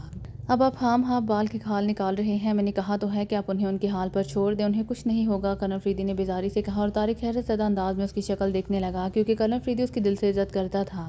اور اس سے پہلے کبھی اس نے اس انداز میں بات نہیں کی تھی۔ طارق نے کچھ کہنے کے لیے منہ کھولا ہی تھا کہ اچانک آگے بڑھتی ہوئی زابیلا اور حابیلہ یوں ٹھٹک کر رک گئیں جیسے اچانک ان کے سامنے ہونہار درندہ آ گیا ہو۔ انہیں رکتے دیکھ کر کرنل فریدی بھی رک گیا اور اس کے رکتے ہی باقی سب بھی رک گئے۔ اسی لمحے زابیلا مڑی اور تیر کی طرح تیزی سے کرنل فریدی کی طرف آ گئی۔ کپتان جوزف کے کہنے کے مطابق سلیمان اور 7 ممبران کو لے کر بحریہ طیارہ سوڈان، نیمبیا اور چاڈ سے ہوتا ہوا افریقہ کے شمالی ملک زگوریہ پہنچا تھا۔ زگوریہ کو اتنا بڑا ملک نہیں تھا لیکن یہاں ضرورت کا ہر سامان آسانی سے مل سکتا تھا۔ اسی لیے عمران نے چند روز زگوریہ کے ایک ہوٹل میں قیام کیا اور جوزف کے ساتھ ضرورت کا سامان اکٹھا کرنے کے لیے نکل کھڑا ہوا۔ زگوریہ افریقہ کا ہی ایک چھوٹا سا ملک تھا لیکن اس ملک میں موساؤ جیسے حکمران باغیوں کی بغتات تھی، اس لیے اس ملک میں لاقانیت کی انتہا تھی۔ اس ملک میں بڑے سے بڑا کرمنل آ کر آسانی سے پناہ گزین ہو جاتا تھا اور اس ملک میں منشیات اور اسلحے کا بے دریغ استعمال ہوتا تھا۔ یہی وہ ملک تھا جہاں افریقہ کے دوسرے ممالک میں خون ریزی اور منشیات پیدا کرنے والے مختلف گروپس کام کرتے تھے جو لوٹ مار، دنگا فساد اور نسلی فسادات کرانے میں پیش رفت رہتے تھے۔ اس ملک میں چونکہ سیاحوں کی کوئی کمی نہیں تھی، اسی لیے عمران اور اس کے ساتھیوں پر اس ملک میں کوئی قدغن نہیں لگایا گیا تھا۔ ان کے ساتھ جوزف تھا جو ان جیسے لوگوں کو سمجھانا اور ان سے نمٹنا بخوبی جانتا تھا۔ عمران اور جوزف نے مل کر جنگلوں میں کام آنے والا سامان اور وافر مقدار میں اسلحہ حاصل کیا۔ پھر وہ سب 2 بڑی جیپوں میں شمالی جنگلوں کی طرف روانہ ہو گئے۔ ان جنگلوں کی طرف جانے والا یہ راستہ طویل ضرور تھا لیکن جوزف کے کہنے کے مطابق ان راستوں سے گزر کر وہ بہت سے جنگلی خطرات سے بچ سکتے تھے۔ ویسے بھی یہ راستے سمندری راستوں سے زیادہ طویل نہیں تھے۔ سمندری سفر کی بجائے ان راستوں سے ہوتے ہوئے وہ جلد شمالی جنگلوں میں پہنچ سکتے تھے۔ اسی لیے عمران نے بھی بائی روڈ سفر کو ہی ترجیح دی تھی، البتہ انہیں وہاں سے سفر کے لیے پرانی جیپیں ہی مل سکی تھی۔ ایک جیپ میں عمران، جوزف، سلیمان، صفدر اور جولیا تھے جبکہ دوسری جیپ میں چوہان، نعمانی، ہاور اور صدیقی کے ساتھ تنویر موجود تھا۔ اگلی جیپ کی ڈرائیونگ جوزف کے ہاتھوں میں تھی اور پچھلی جیپ تنویر ڈرائیو کر رہا تھا۔ دونوں جیپیں ایک طویل اور کھلی سڑک پر نہایت تیز رفتاری سے دوڑی چلی جا رہی تھی۔ سڑک کے دونوں طرف کھیتوں کے طویل سلسلے پھیلے ہوئے تھے۔ یہ سڑک مضافات سے ہوتی ہوئی شمالی جنگلوں کی طرف جاتی تھی، اسی لیے وہاں نہ ٹریفک ہونے کے برابر تھی۔ ہر طرف خاموشی اور ویرانی سی چھائی ہوئی تھی۔ سڑک پر دوڑتی ہوئی جیپوں کے انجنوں کی آوازوں کے سوا دوسری کوئی آواز سنائی نہیں دے رہی تھی۔ ان راستوں سے ہم شمالی جنگلوں میں کب تک پہنچ جائیں گے؟ صفدر نے جوزف سے مخاطب ہو کر پوچھا۔ جنگلوں کا سلسلہ یہاں سے 400 کلومیٹر دور ہے۔ اگر راستے میں جیپ نے دھوکہ نہ دیا تو ہم 4 گھنٹوں میں وہاں پہنچ سکتے ہیں، جوزف نے جواب دیتے ہوئے کہا۔ جیپ نے کیا دھوکہ دینا ہے، ٹھیک ٹھاک تو بھاگ رہی ہے، سلیمان نے منہ بنا کر کہا۔ پرانی جیپیں ہیں، ان کے انجن کبھی بھی خراب ہو سکتے ہیں، اگر ان کی بیٹریاں ڈاؤن ہو گئیں تو مشکل ہو جائے گی، جوزف نے کہا۔ تمہارے دماغ کی بیٹریاں تو ہر وقت ڈاؤن ہی رہتی ہیں لیکن میں نے پھر بھی تمہیں کس مشکل کا شکار نہیں ہوتے دیکھا، سلیمان نے اس انداز میں کہا۔ تم اس قدر جلے کٹے لہجے میں کیوں بول رہے ہو؟ مجھے تو ایسا لگ رہا ہے جیسے تمہاری دم پر غلطی سے جوزف کا پاؤں آ گیا ہو، عمران نے مسکراتے ہوئے کہا۔ وہ جوزف کے ساتھ والی سیٹ پر بیٹھا ہوا تھا جبکہ باقی تینوں پچھلی سیٹوں پر تھے۔ آپ تو بات نہ ہی کریں صاحب، ایک تو آپ زبردستی مجھے اس کالیے کے ساتھ یہاں لے آئے ہیں، میں ٹھہرا ایک معمولی خانسامہ جو ایک بار غلطی سے جاسوس خانسامہ بن گیا تھا، اس کے بعد تو آپ نے مجھے ہم اپنے معاملوں میں گھسیٹنا شروع کر دیا ہے۔ میں پوچھتا ہوں آخر مجھے ان گھنے اور خوفناک جنگلوں میں ساتھ لے جانے کی کیا ضرورت ہے؟ سلیمان نے غصیلے لہجے میں کہا۔ میں تمہیں یہاں جاسوس کے طور پر نہیں، ایک خانسامہ کی حیثیت سے لایا ہوں، عمران نے کہا۔ وہی تو پوچھ رہا ہوں، میرا درندوں، جانوروں اور درختوں سے کیا تعلق ہے؟ سلیمان نے منہ بنا کر کہا۔ بہت کام ہے پیارے، اتنا بڑا کام جو ہم میں سے کوئی نہیں کر سکتا، عمران نے کہا۔ مثال کے طور پر، سلیمان نے اسی انداز میں کہا، ہم ان جنگلوں میں کئی بار پہلے بھی آ چکے ہیں، یہاں ہمیں کوئی اور مسئلہ ہو یا نہ ہو لیکن کھانے پکانے کا بہت بڑا مسئلہ ہوتا ہے۔ جنگلی اور کڑوے پھل کھا کر ہمارے دماغوں کے ساتھ ساتھ معدے بھی چوپٹ ہو جاتے ہیں۔ چھوٹے موٹے جانوروں کا ہم شکار تو کر سکتے ہیں مگر ہمیں انہیں ذبح کر کے پکانا اور بھوننا نہیں آتا۔ کبھی کچا گوشت رہ جاتا ہے تو کبھی جل کر سیاہ ہو جاتا ہے۔ بدمزہ جڑی بوٹیوں سے تو تمہاری کھائی ہوئی ماش کی دال ہی اچھی ہوتی ہے، اور پھر ان جنگلوں میں آ کر خاص طور پر میں تو چائے پینے کو ہی ترس جاتا ہوں۔ یہ سب کام ایسے ہیں جو صرف تم ہی کر سکتے ہو، عمران کہتا چلا گیا۔ مطلب یہ کہ مجھے صرف یہاں کھانا پکانے کے لیے لایا گیا ہے، سلیمان نے کہا۔ ہاں لیکن ان جنگلوں میں ماش کی دال اور گھیا توری تو ملے گی نہیں، میں چاہتا ہوں کہ کچھ اور نہیں تو تم ہمیں شتر مرغ کے انڈے ابال کر دے ہی دو گے، عمران نے کہا، اور صفدر اور جولیا ہنس دیے۔ جوزف کے ہونٹوں پر بھی مسکراہٹ آ گئی جبکہ سلیمان شتر مرغ کے انڈوں کا سن کر برے برے منہ بنانے لگا۔ شتر مرغ کے انڈے ابالنا کون سا مشکل کام ہے، یہ کام تو آپ خود اور مس جولیا بھی کر سکتی ہیں، سلیمان نے کہا۔ تمہارا کیا خیال ہے میں جولیا کو یہاں شتر مرغ کے انڈے کھلانے کے لیے لایا ہوں، عمران نے اسے گھورتے ہوئے کہا۔ تو اور کس لیے لائے ہیں انہیں ساتھ، سلیمان نے اسی انداز میں کہا۔ کیوں جولیا بتا دو، عمران نے جولیا کی طرف دیکھتے ہوئے آہستگی سے کہا۔ کیا مطلب کیا بتا دو، جولیا نے چونک کر اس کی شکل دیکھتے ہوئے کہا۔ مام میرا مطلب ہے وہ، عمران نے اسے گھورتے دیکھ کر بوکھلائے ہوئے لہجے میں کہا اور صفدر بے اختیار ہنس دیا۔ کیا وہ اب بولو، جولیا نے تیز لہجے میں کہا۔ کچھ نہیں، اگر میں نے کچھ کہہ دیا تو تمہارا بھائی جو بڑے محافظ کی طرح ہمارے پیچھے آ رہا ہے مجھے گولی مار دے گا، عمران نے اسی طرح سے سمجھانے کی اداکاری کرتے ہوئے کہا۔ نہیں بتاؤ گے تو میں تمہیں گولی مار دوں گی، جولیا نے اس کی طرف مصنوعی غصے سے دیکھتے ہوئے کہا۔ یا الہی خیر، اب میں کیا کروں، ادھر کنواں ہے اور ادھر کھائی، بتاتا ہوں تو تنویر گولی مارتا ہے اور نہیں بتاتا تو جورو۔ مام میرا مطلب ہے جولیا، عمران نے اسی انداز میں کہا۔ فضول باتیں مت کرو، صاف صاف بتاؤ کیا کہنا چاہتے ہو، جولیا نے کہا۔ کیا صاف صاف بتاؤں، عمران نے ہونکوں کے انداز میں پوچھا۔ مجھے ساتھ کیوں لائے ہو، جولیا نے کہا۔ جانوروں سے بچنے کے لیے، عمران نے کہا۔ جانوروں سے بچنے کے لیے کیا مطلب ہوا اس بات کا، جولیا نے حیران ہو کر کہا، جیسے وہ عمران کی بات کا مطلب نہ سمجھی ہو۔ وہ میں نے سنا ہے کہ خوبصورت لڑکیاں اگر ساتھ ہو تو جنگل کے جانور مجھ جیسے عام اور سیدھے سادے آدمی کے قریب نہیں آتے، عمران نے اسی طرح سہمے ہوئے لہجے میں کہا، اور صفدر بے اختیار کھلکھلا کر ہنس پڑا۔ سلیمان اور جوزف بھی مسکرا دیے تھے، جبکہ جولیا اسے ترچھی نظروں سے گھورنا شروع ہو گئی تھی، جیسے اسے عمران سے اسی جواب کی ہی توقع تھی۔ آپ میری باتیں گول کر رہے ہیں، سلیمان نے کہا۔ تو کیا کروں، انہیں چکور کرنے سے تو رہا، عمران نے بے چارگی سے کہا۔ مجھے بتائیں، مجھے خطرناک اور پراسرار جنگلوں میں کیوں لے جایا جا رہا ہے، سلیمان کی سوئی ابھی تک وہیں اٹکی ہوئی تھی۔ جنگل آنے دو پھر بتا دوں گا، عمران نے کہا۔ جنگل میں کیوں، یہاں کیوں نہیں بتا دیتے، سلیمان نے کہا۔ ابھی مجھے نیند آ رہی ہے، نیند کے عالم میں نے کچھ الٹا سیدھا بول دیا تو تم چلتی ہوئی جیپ سے باہر چھلانگ لگا دو گے، عمران نے کہا، اور سیٹ سے ٹیک لگا کر اس نے آنکھیں موند لی۔ کیوں، ایسی کیا بات ہے کہ میں چلتی ہوئی جیپ سے کود جاؤں گا، سلیمان نے تیز لہجے میں کہا۔ عمران صاحب، کیا آپ نے سلیمان کو بتایا نہیں تھا کہ ہم افریقہ کے شمالی جنگلوں میں کیوں جا رہے ہیں، صفدر نے عمران سے مخاطب ہو کر کہا۔ ہانسامہ کو کھانا پکانے سے مطلب ہوتا ہے، جنگلوں میں لے جا کر میں اس سے ماش کی دال پکواؤں یا ہاتھی اور گینڈے کی رانیں روسٹ کراؤں، اس سے تمہیں کیا اعتراض ہے، عمران نے آنکھیں کھولے بغیر کہا۔ گینڈے اور ہاتھی تو میں روسٹ نہ کر سکوں، لیکن کسی دن میرا داؤ چل گیا تو میں اس کالیے کو آپ کو چتر کباب تل کر ضرور کھلاؤں گا، سلیمان نے جلے کٹے لہجے میں کہا۔ اس کے چپل کباب کو چتر کباب کہنے پر صفدر اور جولیا ہنس پڑے۔ کیوں، میرے چتر کباب کیوں بناؤ گے تم، میں نے تمہیں کیا کہا ہے، جوزف نے سر گھما کر اسے تیز نظروں سے گھورتے ہوئے کہا۔ میں جانتا ہوں مجھے ساتھ لانے میں تم نہیں صاحب کے کان بھرے ہوں گے، سلیمان نے جھل کر کہا۔ عمران اور جوزف نے واقعی اسے کچھ نہیں کہا تھا، عمران نے بس اسے تیار ہو کر ساتھ چلنے کا حکم دیا تھا اور وہ ساتھ چل پڑا تھا۔ بے ہوشی کے بعد اسے یہ تک یاد نہیں تھا کہ فلیٹ میں اس کے پاس ایک نومولود بچہ آیا تھا اور اس نے اس بچے کے لیے کیا کیا تھا اور بچہ دھواں بن کر کس طرح اس کے ذہن اور اعصاب پر سوار ہو گیا تھا۔ عمران نے دانش منزل جا کر بلیک زیرو کو ساری صورتحال سے آگاہ کر دیا تھا، جو یہ سن کر پریشان ہو گیا تھا کہ عمران ممبران کے ساتھ ڈارک ورلڈ میں جنات کے مقابلے کے لیے جا رہا ہے۔ اس نے عمران کو سمجھانے اور روکنے کی بے حد کوشش کی تھی، لیکن ایک تو 3 معصوم اور ننھے بچوں کی زندگیاں خطرے میں تھیں، اور دوسرے موقعات اور تابوش کا شیطانی منصوبہ بے حد بھیانک اور خوفناک تھا۔ انسانیت کی بقا کے لیے عمران بھلا وہاں کیسے رک سکتا تھا، اس نے ممبران کو کال کر کے دانش منزل میں بلایا اور انہیں کھل کر ساری حقیقت سے آگاہ کر دیا۔ سیکرٹ سروس کے ممبران کا یہ شیطانی دنیا کے خلاف پہلا مشن نہیں تھا، وہ پہلے بھی کئی شیطانی معاملات میں مارکا راہ ہو چکے تھے، پھر ان کے ساتھ جوزف جیسا انسان بھی موجود تھا جو اپنی صلاحیتوں اور اپنے ذہانت کے بل بوتے پر بڑے بڑے شیطانوں کو نیست و نابود کر چکا تھا۔ اسی لیے اس نے عمران کے ساتھ جانے کی حامی بھر لی تھی، اس کے لیے عمران نے ان کے سامنے باقاعدہ ایکس2 سے منظوری بھی لے لی تھی، تاکہ ان کے دلوں میں عمران کے لیے کوئی شک پیدا نہ ہو سکے کہ عمران اپنے طور پر انہیں کسی بھی مشن پر اپنے ساتھ لے جا سکتا ہے۔ ان کا سفر جاری تھا، جیپیں تیزی سے دوڑتی ہوئی کئی میدانی اور پہاڑی علاقے کراس کر چکی تھی۔ اب وہ ایک ایسے پہاڑی علاقے میں داخل ہو رہے تھے جہاں سڑک نہ صرف کچے پکے اور لینڈ سلائڈنگ کی وجہ سے جگہ جگہ سے ٹوٹی ہوئی تھی، بلکہ پہاڑیوں اور ٹیلوں کے ارد گرد بال کھاتی ہوئی گزر رہی تھی۔ اس سڑک کے دونوں طرف پہاڑیاں بھی تھیں اور گہری کھائیاں بھی۔ سڑک چونکہ خستہ حال تھی، اسی لیے انہوں نے جیپ کی رفتار کم کر دی تھی۔ کم رفتار ہونے کے باوجود جیپیں ٹوٹی ہوئی سڑک پر اچھلتی ہوئی آگے بڑھ رہی تھی۔ پھر ایک پہاڑی موڑ مڑنے کے کچھ دیر کے بعد جوزف نے بریک لگا کر اچانک جیپ روک دی۔ اس سارے سفر کے دوران عمران واقعی آنکھیں بند کیے آرام کرتا آیا تھا۔ پچھلی سیٹوں پر صفدر، جولیا اور سلیمان بھی خاموش تھے۔ جیپ رکتے ہی وہ سب چونک پڑے۔ کیا ہوا، پیٹرول ختم ہوا ہے یا ہمارا سفر، عمران نے آنکھیں کھولتے ہوئے کہا۔ سامنے دیکھیے باس، جوزف نے کہا، اور عمران سیدھا ہو کر ونڈ اسکرین سے سامنے دیکھنے لگا، پھر ایک طویل سانس لے کر رہ گیا۔ سامنے ایک بڑی اور گہری کھائی تھی جس پر گزرگاہ کے لیے لکڑیوں کا ایک پل بنا ہوا تھا۔ اس پل کے سوا کھائی سے گزرنے کا کوئی دوسرا راستہ نہیں تھا، دائیں بائیں پہاڑیاں تھیں۔ پل خاصا پرانا تھا اور انتہائی خستہ حال دکھائی دے رہا تھا، اس کی جگہ جگہ سے تختے ٹوٹے ہوئے تھے، خاص طور پر پل کا درمیانی حصہ اس پوری طرح سے ٹوٹا ہوا تھا کہ پل سے جیپ کا گزرنا محال تھا۔ عمران چند لمحے ٹوٹے ہوئے پل کو دیکھتا رہا، پھر وہ جیپ سے اچھل کر نیچے آ گیا۔ اس کے جیپ سے نکلتے ہی جوزف، جولی اور صفدر بھی باہر آ گئے۔ تنویر نے بھی جیپ روک لی تھی، وہ سب بھی جیپ سے نکل آئے تھے۔ عمران آہستہ آہستہ پل کی طرف بڑھنے لگا۔ ایک چٹان پر چڑھ کر اس نے کھائی میں جھانکا، کھائی بے حد گہری تھی، نیچے بڑے دھارے کی شکل میں پانی گزر رہا تھا۔ پل کی حالت تو بہت خراب ہے، ہم اس پر سے جیپ سمیت نہیں گزر سکتے، صفدر نے پل کی حالت دیکھتے ہوئے کہا۔ پل جس قدر خستہ ہے، اس پر سے ہمارا پیدل چلنا بھی محال ہوگا، جولیا نے کہا۔ تو پھر ہم دوسری طرف کیسے جائیں گے، تنویر نے آگے بڑھتے ہوئے کہا۔ جنگل یہاں سے کتنی دور ہے، عمران نے جوزف سے مخاطب ہو کر کہا۔ زیادہ دور نہیں ہے باس، ہم پل سے گزر جائیں تو دوسری طرف چند چھوٹی موٹی پہاڑیاں ہیں، ان پہاڑیوں کی دوسری طرف جنگل کی شروعات ہوتی ہے، جوزف نے کہا۔ جیپوں نے ہمارا جتنا ساتھ دینا تھا دے دیا ہے، اب اپنا سامان اٹھاؤ، ہم پیدل ہی آگے جائیں گے، عمران نے ایک طویل سانس لیتے ہوئے کہا۔ کہ اس خستہ حال پل سے ہمارا گزرنا آسان ہوگا، جوہان نے آگے بڑھ کر پوچھا۔ آسان نہیں تو مشکل تو ہوگا ہی، ہمیں آگے جانا ہے، یہاں رک کر انتظار کریں تب یہ پل خود بہت مضبوط نہیں ہو جائے گا، عمران نے کہا۔ تب پھر ایک ایک کر کے ہم اس پل سے گزریں گے، ایک شخص کا وزن یہ ٹوٹا پھوٹا پل سہار لے گا، نعمانی نے کہا۔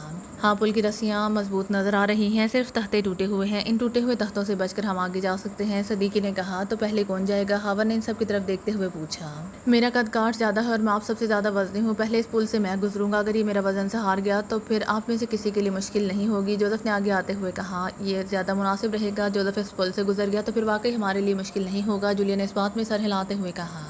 مناسب تو رہے گا، لیکن اگر جوزف کو کچھ ہو گیا تو ہمارے لیے آگے کا سفر مشکل ہو جائے گا، ابھی ہمیں جنگلوں میں جا کر جنگلوں کے خطرات اور اسرار سے بھی نبرد آزما ہونا ہے اور جوزف کے بغیر ہمارا سفر خطرناک حد تک مشکل ہو سکتا ہے، صفدر نے کہا۔ جو بھی ہے، اب اوکلی میں سر دے ہی دیا ہے تو موصلوں سے کیا ڈرنا، جو ہونا ہے وہ تو ہو کر ہی رہے گا، اسے نہ تم بدل سکتے ہو اور نہ میں، جولیا نے کہا۔ بہت بڑی بڑی باتیں کر رہی ہو، طبیعت تو ٹھیک ہے نا تمہاری؟ عمران نے کہا۔ ہاں کیوں، کیا ہوا ہے میری طبیعت کو؟ جولیا نے اسے گھور کر کہا۔ پتہ نہیں، تنویر سے پوچھ لو، عمران نے مسمی سی صورت بنا کر ہکلاتے ہوئے کہا۔ چھوڑے مس جولیا، اس کی احمقانہ باتوں پر توجہ نہ دے۔ جولیا، جوزف تم رکو، میں آگے جاتا ہوں، تنویر نے منہ بنا کر پہلے جولیا سے پھر جوزف سے مخاطب ہو کر کہا اور پلٹ کر جیپ کی طرف گیا۔ جیپ کی ایک سیٹ سے اس نے اپنا مخصوص بیگ اٹھایا اور اسے کاندھوں پر ڈال کر واپس آ گیا۔ میں چاہ رہا ہوں میرے بعد جس نے آنا ہو آ جائے، تنویر نے کہا اور پل کی طرف بڑھ گیا۔ رکو تنویر، پہلے جوزف کو جانے دو، اچانک عمران نے سخت لہجے میں کہا اور تنویر کے اٹھتے ہوئے قدم رک گئے۔ کیوں، میں پہلے جاؤں گا تو کیا ہو جائے گا؟ تنویر نے پلٹ کر اسے گھورتے ہوئے کہا۔ عمران ٹھیک کہہ رہا ہے تنویر، جوزف کے جانے سے ہمیں پل کی مضبوطی کا صحیح اندازہ ہو جائے گا، جولیا نے کہا اور تنویر منہ بناتا ہوا پیچھے ہٹ گیا۔ عمران نے جوزف کو اشارہ کیا تو جوزف نے اس بات میں سر ہلایا اور جیپ سے اپنا بیگ نکال کر اسے کاندھوں پر ڈالتے ہوئے پل کی جانب بڑھنے لگا۔ اس نے آگے جا کر چٹانوں میں دھنسے ہوئے لکڑی کے پلروں کو ہلا جلا کر دیکھا جن پر پل کی رسیاں بندھی ہوئی تھی، پلرز مضبوط تھے۔ جوزف نے اس سائیڈ کی رسی پکڑی، پھر اس نے ایک تختے پر پاؤں رکھ دیا، پل لچکدار تھا۔ جوزف کے پاؤں رکھتے ہی پل ہلنے لگا، جوزف رسی پکڑے ہوئے احتیاط سے قدم رکھتا ہوا آگے بڑھتا جا رہا تھا۔ ان سب کی نظریں ان تختوں پر ہی جمی ہوئی تھی جن پر جوزف پاؤں رکھتا ہوا احتیاط سے آگے بڑھ رہا تھا۔ 10-12 تختوں پر سے جوزف آسانی سے گزر گیا تھا۔ اس نے جیسے ہی اگلے تختے پر پاؤں رکھا، تختہ کڑک کی آواز کے ساتھ ٹوٹ گیا۔ تختہ ٹوٹتے ہی جوزف کو جھٹکا سا لگا اور وہ بمشکل گرتے گرتے سنبھلا۔ تختے کو اس طرح ٹوٹتے دیکھ کر ان سب کے سانس جیسے سینوں میں اٹک گئے تھے۔ جوزف نے خود کو سنبھالا، پھر اس نے احتیاط سے اگلے تختے پر قدم رکھ دیا۔ احتیاط کرو جوزف، عمران نے اونچی آواز میں کہا۔ جوزف نے پلٹ کر عمران کی طرف دیکھا اور دھیرے سے مسکرا کر اگلے تختے پر آ گیا۔ اس طرح وہ مزید 2-3 تختوں سے گزر گیا، آگے تختے غائب تھے۔ پل کا خلا تقریباً 10 فٹ کا تھا۔ جوزف نے دائیں طرف رسے کو دونوں ہاتھوں سے تھاما اور اس نے آہستہ آہستہ اپنا جسم اوپر اٹھاتے ہوئے رسی کے ساتھ لٹک کر آگے بڑھنا شروع کر دیا۔ رسے کو پکڑنے اور اسے لٹکنے کی وجہ سے پل پر دائیں طرف دباؤ بڑھ گیا تھا، جس سے پل اسی طرف کو جھک گیا تھا۔ وہ سب سانس روکے خاموشی سے جوزف کو رسے سے جھولتے ہوئے دیکھ رہے تھے۔ پل بری طرح سے ہل رہا تھا، اسے جھٹکے لگ رہے تھے۔ یہ دیکھ کر عمران تیزی سے آگے بڑھا اور پل کے تختوں پر اس بائیں جانب آ گیا۔ اس طرف آ جاؤ سب، ہمیں پل کا بیلنس بنانا ہے، ہری آپ، عمران نے کہا۔ وہ سب تیزی سے پل پر آ گئے۔ اس طرف چونکہ تختے مضبوط تھے اسی لیے وہ بے فکر تھے، انہوں نے بائیں طرف اپنا وزن ڈال دیا تھا جس سے پل کا توازن درست ہو گیا تھا اور اب جوزف آسانی سے رینگتا ہوا رسے پر لٹکتا ہوا آگے بڑھ رہا تھا۔ خلا وہ پار کر چکا تھا۔ اس نے مڑ کر عمران اور اس کے ساتھیوں کی طرف دیکھا، پھر وہ دوبارہ آگے بڑھنے لگا۔ اسی لمحے اچانک انہوں نے کرکراہٹ کی تیز آوازیں سنی، انہوں نے چونک کر چٹانوں پر لگے ہوئے پل کے پلروں کی طرف دیکھا تو ان کے رنگ زرد ہو گئے، ان کے وزن سے پلر جھک گئے تھے اور کمان کی طرح مڑ کر ٹوٹتے ہوئے معلوم ہو رہے تھے۔ او واپس چلو جلدی ورنہ یہ پلر ٹوٹ جائیں گے، عمران نے چیختے ہوئے کہا۔ اس نے چھلانگ لگا کر چٹان پر آنا چاہا مگر اچانک دونوں پلرز زوردار کڑاکوں سے ٹوٹ گئے، پلر ٹوٹے اور وہ سب پل سمیت کھائی میں گرتے چلے گئے۔ ماحول ایک ساتھ کئی چیخوں کی آوازوں سے گونج اٹھا۔ زابیلا نے کرن فریدی کا ہاتھ پکڑا اور اسے تیزی سے ایک طرف کھینچتی لے گئی۔ میرے ساتھ آؤ جلدی، اس نے تیز لہجے میں کہا اور کرن فریدی اس کے ساتھ چل پڑا۔ کرن فریدی کو اس طرح لڑکی کے ساتھ جاتے ہوئے دیکھ کر طارق اور کیپٹن حمید نے برے برے منہ بنانے شروع کر دیے۔ کیا ہوا، اس قدر گھبرائی ہوئی کیوں ہو؟ کرن فریدی نے کچھ دور آ کر زابیلا سے پوچھا۔ آگے خطرہ ہے، زابیلا نے کہا۔ کیسے خطرہ؟ کرن فریدی نے چونک کر کہا۔ درختوں کے اس جھنڈ کی طرف سرخ آنکھوں والے سیاہ گوریلے ہیں، زابیلا نے سامنے درختوں کے جھنڈ کی طرف اشارہ کرتے ہوئے کہا۔ سرخ آنکھوں والے گوریلے، کیا مطلب؟ کرن فریدی نے چونک کر کہا۔ ہاں وہ سرخ آنکھوں والے گوریلے ہیں، وہ انتہائی ہونہار اور خطرناک ہیں، انہوں نے تم سب کو دیکھ لیا ہے، وہ درختوں پر تمہاری کات میں چھپ کر بیٹھے ہوئے ہیں، جیسے ہی تم سب آگے جاؤ گے وہ ہونہار درندے تم سب پر ٹوٹ پڑیں گے، زابیلا نے کہا۔ اگر ایسی بات ہے تو ہم راستہ بدل دیتے ہیں، کرن فریدی نے کہا۔ نہیں، اس طرف آگے جانے کا یہی راستہ ہے، دائیں بائیں دوسرے راستوں پر ہاردار جھاڑیاں ہیں جو زہریلی بھی ہیں، زابیلا نے کہا۔ تو کیا ہم یہیں رک کر انتظار کریں؟ کیا گوریلے اس طرف نہیں آئیں گے؟ کرن فریدی نے پوچھا۔ تم یہیں رکو یا آگے بڑھو، گوریلے تم سب کا شکار کرنے آئے ہیں، وہ تم پر حملہ ضرور کریں گے، زابیلا نے کہا۔ کتنی تعداد ہے ان کی؟ کرن فریدی نے پوچھا۔ 10 گوریلے ہیں، انتہائی طاقتور اور جسیم، زابیلا نے اسی انداز میں جواب دیا۔ تم نے اور تمہاری بہن نے دوسرے جانوروں کو دور دور بھگا دیا ہے تو ان گوریلوں کو بھی یہاں سے بھگا دو، کرن فریدی نے کہا۔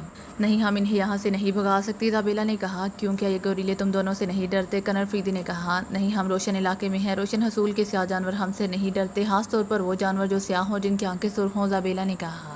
روشن حصے میں سمجھا نہیں، کرن فریدی نے کہا۔ میرا مطلب ہے جہاں روشنی ہوتی ہے، ان روشن جنگلوں اور ایسے علاقوں میں رہنے والے سیاہ رنگ اور سرخ آنکھوں والے جانور ہمیں بھی خاطر میں نہیں لاتے، وہ ہمیں بھی نقصان پہنچا سکتے ہیں، زابیلا نے جواب دیتے ہوئے کہا۔ اور تم نے کہا تھا کہ جب ایسے جانور آئیں گے تو تم دونوں غائب ہو جاؤ گی۔ کنر فریدی نے کہا، ہاں ہم تمہارے ساتھیوں کی نظروں میں عام انسان ہیں، اگر ہم ان کے سامنے غائب ہوئی تو انہیں ہماری حقیقت کا پتہ چل جائے گا، اور میں نہیں چاہتی کہ انہیں ہمارے بارے میں کچھ معلوم ہو، اسی لیے میں اور حویلا بھاگ کر درختوں کی طرف جائیں گے۔ اس سے پہلے کہ سیاہ گوریلے ہم پر حملہ کریں ہم دونوں غائب ہو جائیں گے، پھر تم آگے آنا اور ان گوریلوں کا مقابلہ کر کے انہیں ہلاک کر دینا۔ گوریلوں کے ہلاک ہوتے ہی میں واپس آ جاؤں گی۔ ایزابیلا رکے بغیر بولتی چلی گئی، صرف تم واپس آؤ گی؟ حویلا نہیں، کنر فریدی نے کہا، نہیں وہ نہیں آئے گی، وہ دوسری طرف جا رہی ہے۔ ایزابیلا نے کہا، دوسری طرف کہاں؟ کنر فریدی نے حیران ہو کر پوچھا۔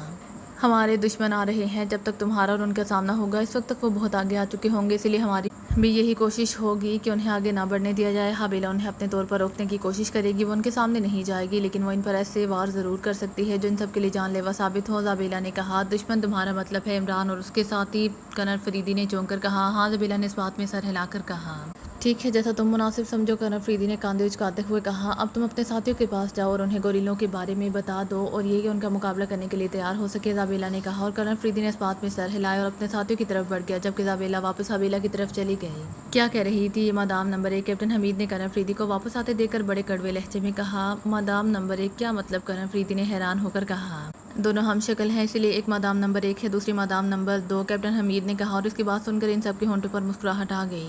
سالے مادام نمبر 1 مادام نمبر 2 مت کہو، ایک سالی فل فلوٹی نمبر 1 اور دوسری فل فلوٹی نمبر 2 ہے، قاسم نے کہا، اور وہ سب ہنس پڑے۔ ارے یہ دونوں کہاں جا رہی ہیں؟ طارق نے ایزابیلا اور حویلا کو درختوں کے جھنڈ کی طرف جاتے ہوئے دیکھ کر کہا، جانے دو انہیں۔ کنر فریدی نے کہا، جانے دو انہیں، لیکن کیوں؟ اور تم ان کی اس قدر فیور کیوں کر رہے ہو؟ ان کی بات سننے کے لیے تم ان کے ساتھ کیوں چل پڑتے تھے جیسے تم ان کے محکوم ہو؟ طارق نے حیرت بھری نظروں سے ان کی طرف دیکھتے ہوئے کہا، اب ان باتوں کو چھوڑ دیں اور سب اپنا اپنا اسلحہ نکالو، آگے خطرہ ہے۔ کنر فریدی نے طارق کی بات بدلتے ہوئے پہلے اسے اور پھر اپنے دوسرے ساتھیوں سے تیز لہجے میں کہا، خطرہ؟ کیسا خطرہ؟ ہریش نے چونک کر کہا، جھنڈ میں سرخ آنکھوں والے سیاہ گوریلے ہماری گھات لگائے بیٹھے ہیں، ہمیں احتیاط سے آگے جانا ہوگا ورنہ وہ ہم پر ٹوٹ پڑیں گے۔ کنر فریدی نے کہا، او کیا ان گوریلوں کے بارے میں تمہیں اس لڑکی نے بتایا ہے؟ طارق نے چونکتے ہوئے پوچھا۔ ہاں، کنر فریدی نے جواب دیا، اور طارق کے ساتھ ساتھ کیپٹن حمید اور دوسروں کے چہروں پر بھی حیرت لہرانے لگی۔ حیرت ہے ان لڑکیوں کو کیسے پتہ چلا ہے کہ جھنڈ میں گوریلے ہیں اور وہ ہماری گھات میں ہیں؟ جگدیش نے حیرت بھرے لہجے میں کہا، انہیں کیسے معلوم ہوا ہے یہ مجھے نہیں پتا، لیکن بہرحال ایزابیلا نے بر وقت خبردار کر دیا ہے، ورنہ گوریلے اچانک ہم پر حملہ کر کے ہمیں چیر پھاڑ سکتے تھے۔ کنر فریدی نے کہا، اگر جھنڈ میں گوریلے ہیں تو یہ لڑکیاں اس طرف کیا کرنے گئی ہیں؟ روکو انہیں۔ سرخ آنکھوں والے سیاہ گوریلے واقعی ہونہار ہوتے ہیں، وہ چھپ کر رہتے ہیں اور جیسے ہی انہیں کوئی انسان دکھائی دیتا ہے وہ اس پر اچانک حملہ کر کے اس کی بوٹیاں اڑا دیتے ہیں۔ طارق نے ایزابیلا اور حویلا کو جھنڈ کی طرف جاتے دیکھ کر پریشان ہوتے ہوئے کہا، آپ ان پر ضرورت سے زیادہ ہی توجہ دے رہے ہیں، انہوں نے جو کرنا ہے انہیں کرنے دیں، ہم نے جو کرنا ہے ہم بس وہی کریں گے۔ کنر فریدی نے قدرے سرد لہجے میں کہا، اور اس کا لہجہ سن کر نہ صرف طارق بلکہ سب حیران رہ گئے۔ کیا بات ہے فریدی صاحب، آپ طارق صاحب سے کس انداز میں باتیں کر رہے ہیں؟ کیپٹن حمید نے حیرت بھرے لہجے میں کہا، رہنے دو برخوردار، فریدی پر ان لڑکیوں کا جادو سر چڑھ کر بول رہا ہے، طارق نے طنزیہ لہجے میں کہا، اور کنر فریدی چونک کر طارق کی طرف دیکھنے لگا۔ اس کا انداز ایسا تھا جیسے طارق کو اس پر شک ہو گیا ہو کہ وہ ایزابیلا کے زیر اثر ہے۔ اس وقت تک ایزابیلا اور حویلا اس جھنڈ میں جا کر غائب ہو چکی تھیں۔ اسلحہ نکالو اور چلو، اور طارق صاحب آپ آگے رہیں گے، ان جنگلوں کے بارے میں آپ زیادہ بہتر جانتے ہیں، اس طرح آپ ان سیاہ گوریلوں کے بارے میں بھی جانتے ہوں گے، وہ ہم پر کس رخ سے حملہ کریں گے اور ہمیں ان سے اپنا بچاؤ کیسے کرنا ہے؟ کنر فریدی نے سر جھٹک کر کہا، یہ سب ان لڑکیوں سے پوچھ لینا تھا۔ طارق نے ناخوشگوار لہجے میں کہا، پلیز طارق صاحب۔ کنر فریدی نے جبڑے بھینچ کر کہا، اوکے۔ طارق نے سر جھٹک کر کہا، اور ان سب نے بیگوں سے مشین پسٹل نکال لیے۔ طارق نے مشین پسٹل نکال کر اپنی پتلون کی پیٹی میں اڑس لیا تھا، اور اس نے بیگ سے ایک بڑا شکاری چاقو نکال لیا تھا جس کے ایک طرف دندانے سے بنے ہوئے تھے۔ کیا آپ خنجر سے ان گوریلوں کا مقابلہ کریں گے؟ روزا نے حیرت سے پوچھا۔ کوشش کروں گا، طارق نے کہا۔ کنر صاحب، کیا ہمارے اس جھنڈ کی طرف جانا ضروری ہے؟ دائیں بائیں اور بھی راستے ہیں، ہم اس طرف بھی تو جا سکتے ہیں، ہریش نے کہا۔ ان اطراف میں زہریلے کانٹوں والی جھاڑیاں ہیں، کسی کو بھی اگر زہریلا کانٹا چبھ گیا تو وہ ہلاک بھی ہو سکتا ہے، کنر فریدی نے کہا۔ تو ہم یہاں رک جاتے ہیں، گوریلے کب تک ہماری گھات لگائے بیٹھے رہیں گے؟ انسپکٹر آصف نے کہا، نہیں ہم یہاں رکیں گے یا آگے جائیں، ان گوریلوں کو ہماری بو مل چکی ہے، وہ ہم پر حملہ کرنے ضرور آئیں گے، طارق نے کہا۔ ہمیں یہ بھی معلوم نہیں ہے کہ ان گوریلوں کی تعداد کتنی ہے، ایسا نہ ہو کہ ان کے مقابلے میں ہماری تعداد اور ہمارا اسلحہ کم پڑ جائے۔ انسپکٹر ریکھا نے کہا، ان گوریلوں کی تعداد 10 سے زیادہ نہیں ہے، کنر فریدی نے کہا۔ کیا یہ بھی تمہیں اس لڑکی نے بتایا ہے؟ طارق نے پوچھا۔ ہاں، کنر فریدی نے اس بات میں سر ہلاتے ہوئے کہا۔ حیرت ہے، وہ لڑکی ہے یہ ساحرہ، اسے ان گوریلوں کی موجودگی کا بھی علم ہو گیا تھا اور ان کی تعداد کا بھی پتہ چل گیا تھا، اور وہ یہ بھی جان گئی تھی کہ اس طرف زہریلے کانٹوں والی جھاڑیاں ہیں۔ طارق نے ہونٹ بھیجتے ہوئے کہا، وہ دونوں ایسی ہی ہیں، انہیں آنے والے خطرات کا پہلے سے علم ہو جاتا ہے، کنر فریدی نے کہا۔ دشمنوں کی تعداد کا بھی، طارق نے کہا، اور کنر فریدی خاموش ہو گیا۔ اب بتائیں کیا کرنا ہے، گوریلوں کا مقابلہ جھنڈ میں جا کر کریں یا ان کے باہر آنے کا انتظار کریں؟ کیپٹن حمید نے کنر فریدی کے چہرے پر تقدر کے تاثرات نمایاں ہوتے دیکھ کر کہا۔ سیاہ گوریلے درختوں کے پیچھے، درختوں کے اوپر اور جھاڑیوں میں چھپے ہوئے ہوتے ہیں، شکار کے قریب آنے تک وہ اپنا سانس تک روک لیتے ہیں، اسی لیے شکار محتاط ہونے کے باوجود ان سے مار کھا جاتا ہے۔ ہمارے جھنڈ میں جانا خطرناک ہوگا، اس لیے ہم یہیں رک کر ان کے درختوں سے باہر آنے کا انتظار کریں گے، طارق نے کہا۔ کہ اب تک اگر وہ رات آنے تک باہر نہ نکلے تو انور نے کہا میں انہیں باہر نکال لوں۔ طارق نے کہا کیسے؟ روزہ نے پوچھا۔ جو میرا کام ہے وہ مجھ پر چھوڑ دو، تم سب درختوں پر چڑھ جاؤ یا ان کے پیچھے چھپ جاؤ، جیسے ہی گوریلے اس طرف آئیں گے ان پر فائر کھول دینا، یاد رہے تم سب ان کے سروں کو نشانہ بناؤ گے۔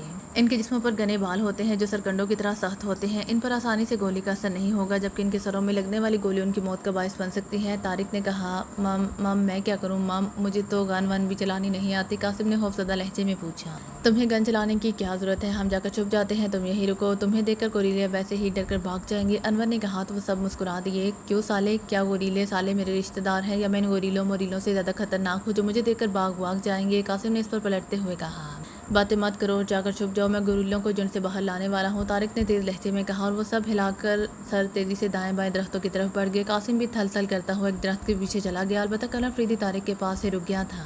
تم یہاں کیوں رک گئے ہو؟ جاؤ تم بھی، طارق نے کہا۔ پہلے مجھے بتائیں آپ گوریلوں کو جن سے باہر نکالنے کے لیے کیا کرنے والے ہیں؟ قلم افریدی نے کہا انسانی شکار کرنے کے لیے انہیں دیر تک گھات لگا کر رکھنے کی عادت ہوتی ہے، لیکن انسانی خون کی بو پا کر وہ بےتاب ہو جاتے ہیں اور خون کی بو پا کر وہ خون کی طرف یوں کھنچے چلے آتے ہیں جیسے لوہے مقناطیس کی طرف۔ طارق نے کہا تو کیا آپ انہیں جن سے باہر لانے کے لیے یہاں خون گرائیں گے؟ قلم افریدی نے کہا ہاں یہ ضروری ہے، ورنہ وہ رات ہونے تک چھپے رہیں گے، پھر اندھیرے میں ہم پر حملہ کریں گے، طارق نے کہا، اور قلم افریدی نے سمجھ آنے والے انداز میں سر ہلا دیا۔ اب تم جاؤ، طارق نے کہا۔ اس نے تیزی سے بائیں ہاتھ پر ہتھیلی پر خنجر چلا دیا۔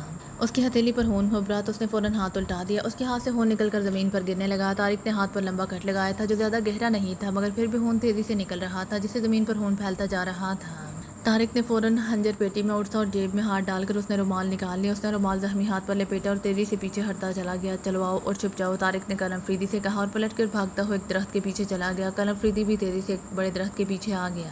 وہ سب درختوں کے پیچھے چھپے ہوئے تھے اور درختوں کے پیچھے سے سر نکال کر درختوں کے جھنڈ کی طرف دیکھ رہے تھے۔ طارق اور قلم افریدی نے مشین پسٹل کی بجائے ریوالور نکال لیے تھے۔ ابھی چند لمحے ہی گزرے ہوں گے کہ اچانک انہیں جھنڈ کی طرف ہلچل ہوتی دکھائی دی۔ ساتھ انہیں تیز راہٹوں کی آوازیں سنائی دینے لگی۔ وہ آ رہے ہیں، طارق نے قدرے اونچی آواز میں کہا۔ ہم تیار ہیں، کیپٹن حمید نے کہا۔ جب تک وہ سب فون کے قریب نہ آ جائے اس وقت تک کوئی فائر نہیں کرے گا اور کسی کا نشانہ چوکنا نہیں چاہیے۔ اگر اس گوریلوں میں سے کوئی زخمی ہو کر بھاگ گیا تو وہ ہمارے لیے اور زیادہ خطرناک ہو جائے گا، اس لیے میں پھر یاد دلا رہا ہوں کہ ان سب کے سروں کو ہی نشانہ بنانا ہے، طارق نے تیز لہجے میں کہا۔ اس لمحے انہوں نے سیاہ رنگ کے بڑے بڑے اور جسیم گوریلوں کو اچھل کر جھنڈ سے باہر آتے ہوئے دیکھا۔ سیاہ رنگ کے گوریلے بے حد جسیم اور طاقتور تھے، وہ جھنڈ کے پیچھے سے نہایت تیزی سے نکلے تھے اور پھر چھلانگیں مارتے ہوئے اس طرف آ گئے تھے جہاں طارق نے اپنا خون گرایا تھا۔ گوریلوں کے سر پر بڑے بڑے تھے اور ان کے جسم واقعی گنے اور لمبے سیاہ بالوں سے ڈھکے ہوئے تھے۔ خون کے قریب آ کر وہ رکے، پھر ان میں سے گوریلا نیچے جھک گیا اور خون کی بو سونگھنے لگا۔ دوسرے لمحے وہ سیدھا ہوا اور اس نے ادھر ادھر دیکھتے ہوئے غرانا شروع کر دیا۔ 10 کے 10 گوریلے وہاں تھے، قلم افریدی اور اس کے ساتھی گنے لیے تیار تھے۔ انہیں صرف طارق کے حکم کا انتظار تھا، وہ جیسے ہی انہیں فائرنگ کا حکم دیتا وہ سب ان گوریلوں پر فائرنگ کرنا شروع کر دیتے۔ انور نے ان گوریلوں کو دیکھتے ہی ان کی دڑا دڑ تصویریں بنانا شروع کر دی تھی جو ایک درخت پر چڑھا ہوا تھا۔ گوریلوں کے دانت بھی بے حد بڑے اور نوکیلے تھے، وہ سب نہایت غضبناک نظروں سے ادھر ادھر دیکھ رہے تھے جیسے درختوں کے پیچھے چھپے ہوئے انسانوں کو تلاش کر رہے ہوں۔ پھر خون سونگھنے والے گوریلے کی نظریں ایک درخت پر جم گئی۔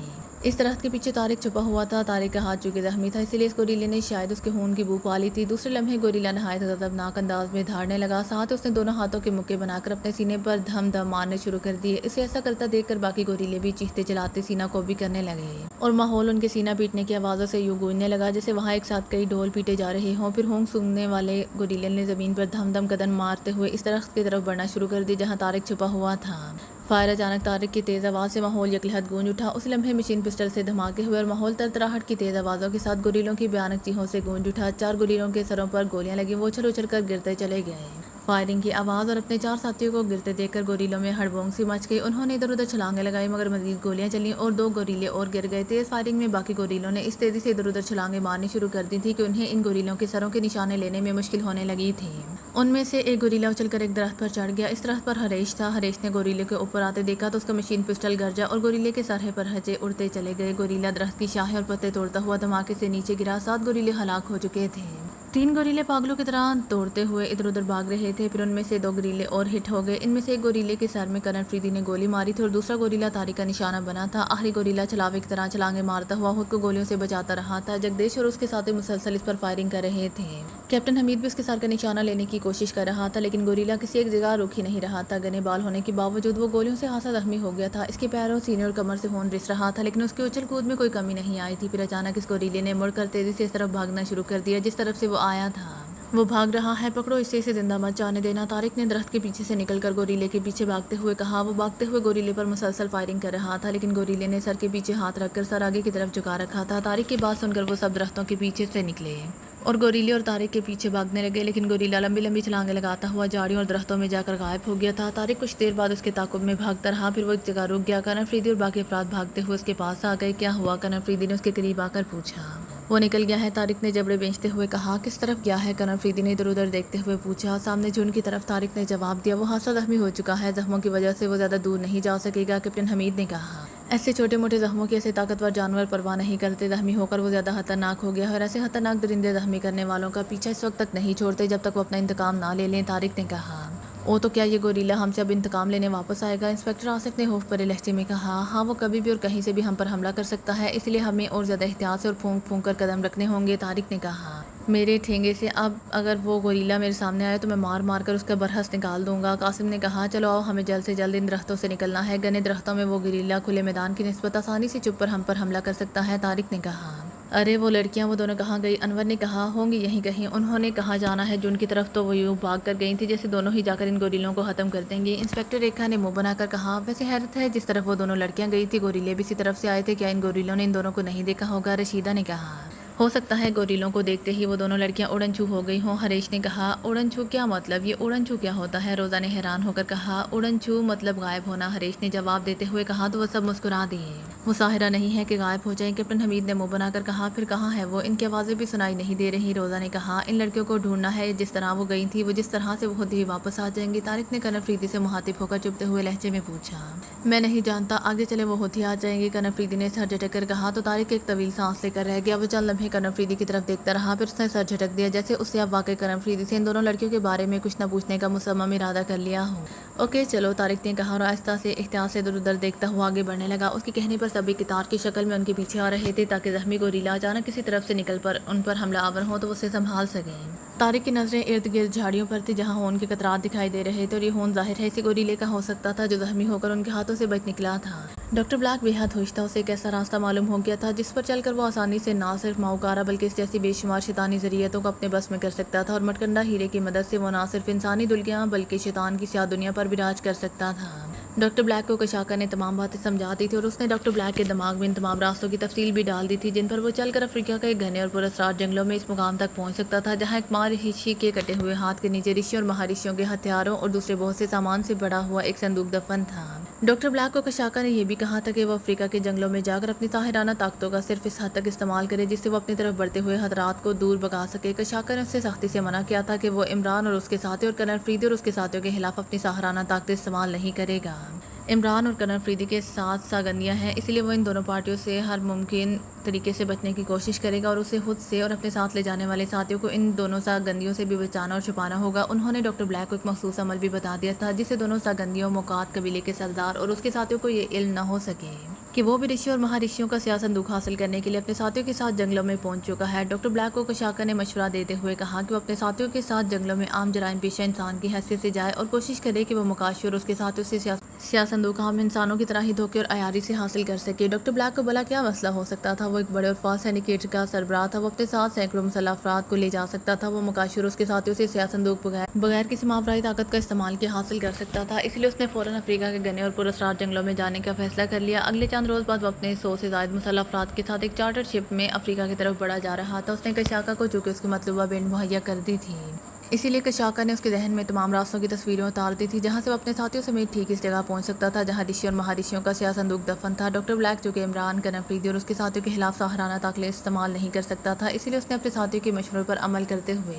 عمران، کنر افریدی اور اس کے ساتھیوں پر نظر رکھنے کے لیے چند سائنسی آلات بھی ساتھ لے لیے تھے، اور ان کے پاس ایسے اور بھی بہت سے آلات تھے جن کی مدد سے وہ جنگلوں کی مشکلات کا آسانی سے سامنا کر سکتے تھے۔ کشاکا کے کہنے پر ڈاکٹر بلیک نے اپنی ایک مخبر ذریعت کو اپنے ساتھ رکھ لیا تھا تاکہ وہ اسے جنگلوں میں آنے والے خطرات سے باخبر رکھ سکے اور اسے عمران، کنر افریدی اور اس کے ساتھیوں کے بارے میں پل پل کی خبر دے سکے۔ وہ ذریعت ایک سیاہ فام انسانی جسم میں سرایت کر گئی تھی، اب وہ سیاہ فام ہر وقت ڈاکٹر بلیک کے ساتھ ہی رہتا تھا۔ اس کے بارے میں ڈاکٹر بلیک نے اپنے دوسرے ساتھیوں کو کچھ نہیں بتایا تھا۔ ڈاکٹر بلیک اس سیاہ فام کو اوگارا کہتا تھا، جو ایک حبشی غلام کی طرح ہر وقت ڈاکٹر بلیک کے ارد گرد ہی رہتا تھا۔ وہ سوائے ڈاکٹر بلیک کے کسی سے کوئی بات نہیں کرتا تھا۔ ڈاکٹر بلیک سے بھی وہ تب ہی بات کرتا تھا جب ڈاکٹر بلیک اسے خود کچھ کہتا یا پوچھتا تھا، ورنہ وہ سب اس سے لا تعلق اور خاموش ہی رہتے تھے۔ اس کی عجیب و غریب شخصیت اور حیثیت سے تمام افراد حیران تھے، لیکن اوگارا چونکہ ڈاکٹر بلیک کا ذاتی غلام تھا، اس لیے کوئی اس کے بارے میں ڈاکٹر بلیک سے نہ کچھ پوچھ سکتا تھا اور نہ ہی اس کے بارے میں کچھ کہہ سکتا تھا۔ 4 روز کے سفر کے بعد شپ انہیں لے کر افریقہ کے گھنے جنگلوں کے قریب پہنچ گیا۔ ڈاکٹر بلیک کے کہنے پر شپ کو جنگل کے گرد گھما کر جنوبی مشرقی حصے کی طرف لے جایا گیا، جہاں ساحلی علاقہ دور دور تک پھیلا ہوا تھا۔ ڈاکٹر بلیک کے کہنے پر شپ ساحل سے کافی فاصلے پر لنگر انداز کیا گیا، پھر وہ سب شپ میں موجود کشتیوں میں سوار ہو کر ساحل کی طرف چل پڑے۔ ساحل کے نزدیک پہنچتے ہی ڈاکٹر بلیک نے اپنے ساتھیوں کو کشتی میں ہی رکنے کا کہا اور اپنی کشتی میں خشکی پر آ گیا۔ ساحل کے کنارے پر بے شمار جانور دکھائی دے رہے تھے، جن میں عام جانور بھی تھے اور درندے بھی، جو ان سے کافی فاصلے پر تھے لیکن سر اٹھا کر ان کی طرف ہی دیکھ رہے تھے۔ ڈاکٹر بلیک اپنے ساتھ اوگارا کو بھی خشکی پر لے آیا تھا۔ جیسے ہی اس نے اوگارا کے ساتھ خشکی پر قدم رکھے، وہاں موجود جانوروں نے زور زور سے شور مچانا شروع کر دیا، جیسے انہوں نے اپنے سے بھی زیادہ بھیانک اور ہونہار درندے دیکھ لیے ہوں۔ ان میں سے بہت سے جانور تو پلٹ کر وہاں سے بھاگ گئے تھے، جبکہ کئی درندوں نے بری طرح سے دھاڑنا اور چنگاڑنا شروع کر دیا تھا، اس لیے الٹے قدموں پیچھے ہٹنا شروع ہو گئے تھے۔ ڈاکٹر بلیک اور اوگارا ایک جگہ رک کر ان جانوروں کی طرف تیز اور انتہائی ہونہار نظروں سے گھور رہے تھے۔ ڈاکٹر بلیک نے اوگارا کی طرف دیکھے بغیر اسے مخاطب ہو کر کہا، حکم آقا۔ اوگارا نے مؤدبانہ لہجے میں کہا، ان سب کو بھگانے کے لیے تم کچھ کرو گے یا میں خود ہی کچھ کروں؟ ڈاکٹر بلیک نے اسپاٹ لہجے میں کہا، آپ بہتر جانتے ہیں آقا۔ اوگارا نے بھی بغیر کسی تاثر کے اسپاٹ لہجے میں جواب دیا، ٹھیک ہے، میں خود ہی انہیں بھگا دیتا ہوں۔ ڈاکٹر بلیک نے کہا۔ وہ چند قدم آگے بڑھا اور درختوں کے پاس موجود جانوروں کی طرف دیکھتے ہوئے اس نے آنکھیں بند کر لی۔ آنکھیں بند کرتے ہی وہ اپنے پیروں کے پنجوں کے بال اونچا ہونا شروع ہو گیا، پھر اس کے ہونٹ ہلنے لگے۔ جیسے جیسے وہ کچھ پڑھتا جا رہا تھا، اس کا چہرہ سرخ ہوتا جا رہا تھا۔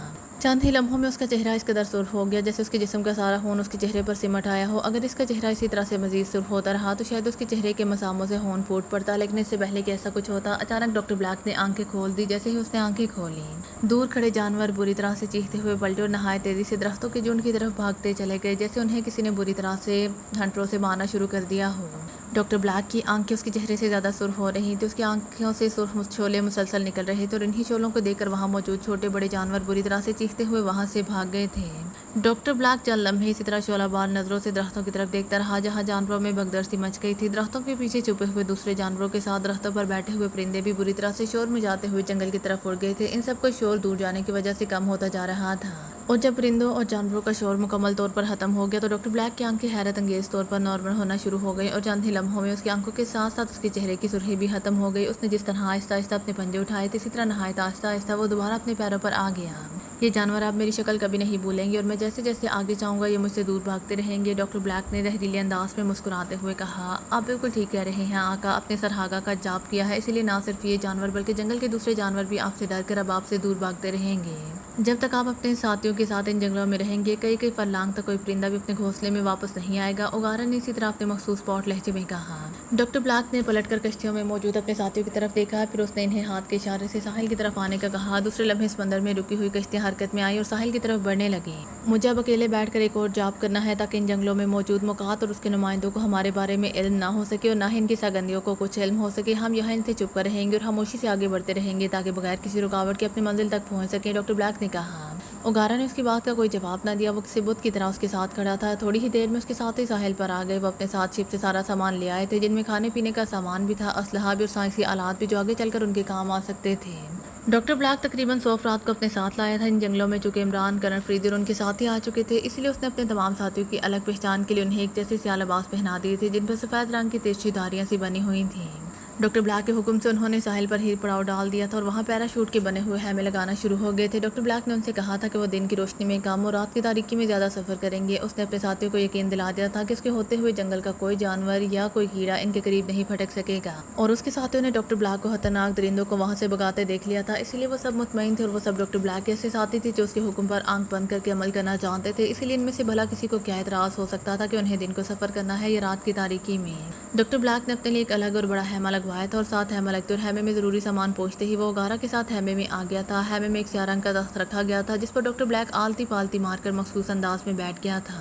اس نے خیمے میں داخل ہونے سے پہلے اپنے ہی ساتھیوں کو آگاہ کر دیا تھا کہ وہ آرام کرنا چاہتا ہے، اس لیے انتہائی ضروری بات ہونے کے باوجود اسے ڈسٹرب نہ کیا جائے۔ ڈاکٹر بلیک نے زپ لگا کر اندر سے خیمہ بند کر لیا تھا اور خیمے کے دروازے کے پاس اوگارا کو تعینات کر دیا تھا تاکہ اس کا کوئی ساتھی بھول کر بھی خیمے میں جھانکنے کی کوشش نہ کرے کہ ڈاکٹر بلیک اندر کیا کر رہا ہے، اور اس کے حکم سے اوگارا خیمے کے باہر کسی بت کی طرح استادہ ہو گیا تھا۔ ڈاکٹر بلیک سارا دن خیمے میں رہ کر جاپ کرتا رہا، پھر جیسے ہی رات ہونا شروع ہوئی وہ خیمے سے نکل کر باہر آ گیا۔ باہر اس کے ساتھیوں نے جگہ جگہ آگ جلا رکھی تھی جس پر کچھ افراد گوشت بھون رہے تھے اور کچھ چائے کافی بنانے میں مصروف تھے۔ وہاں ہر طرف گوشت کے بننے کی مہک پھیلی ہوئی تھی۔ جیسے ہی ڈاکٹر بلیک خیمے سے باہر نکلا وہ سب اس کے احترام میں نہ صرف اٹھ کھڑے ہوئے بلکہ ان کے سر بھی جھک گئے تھے۔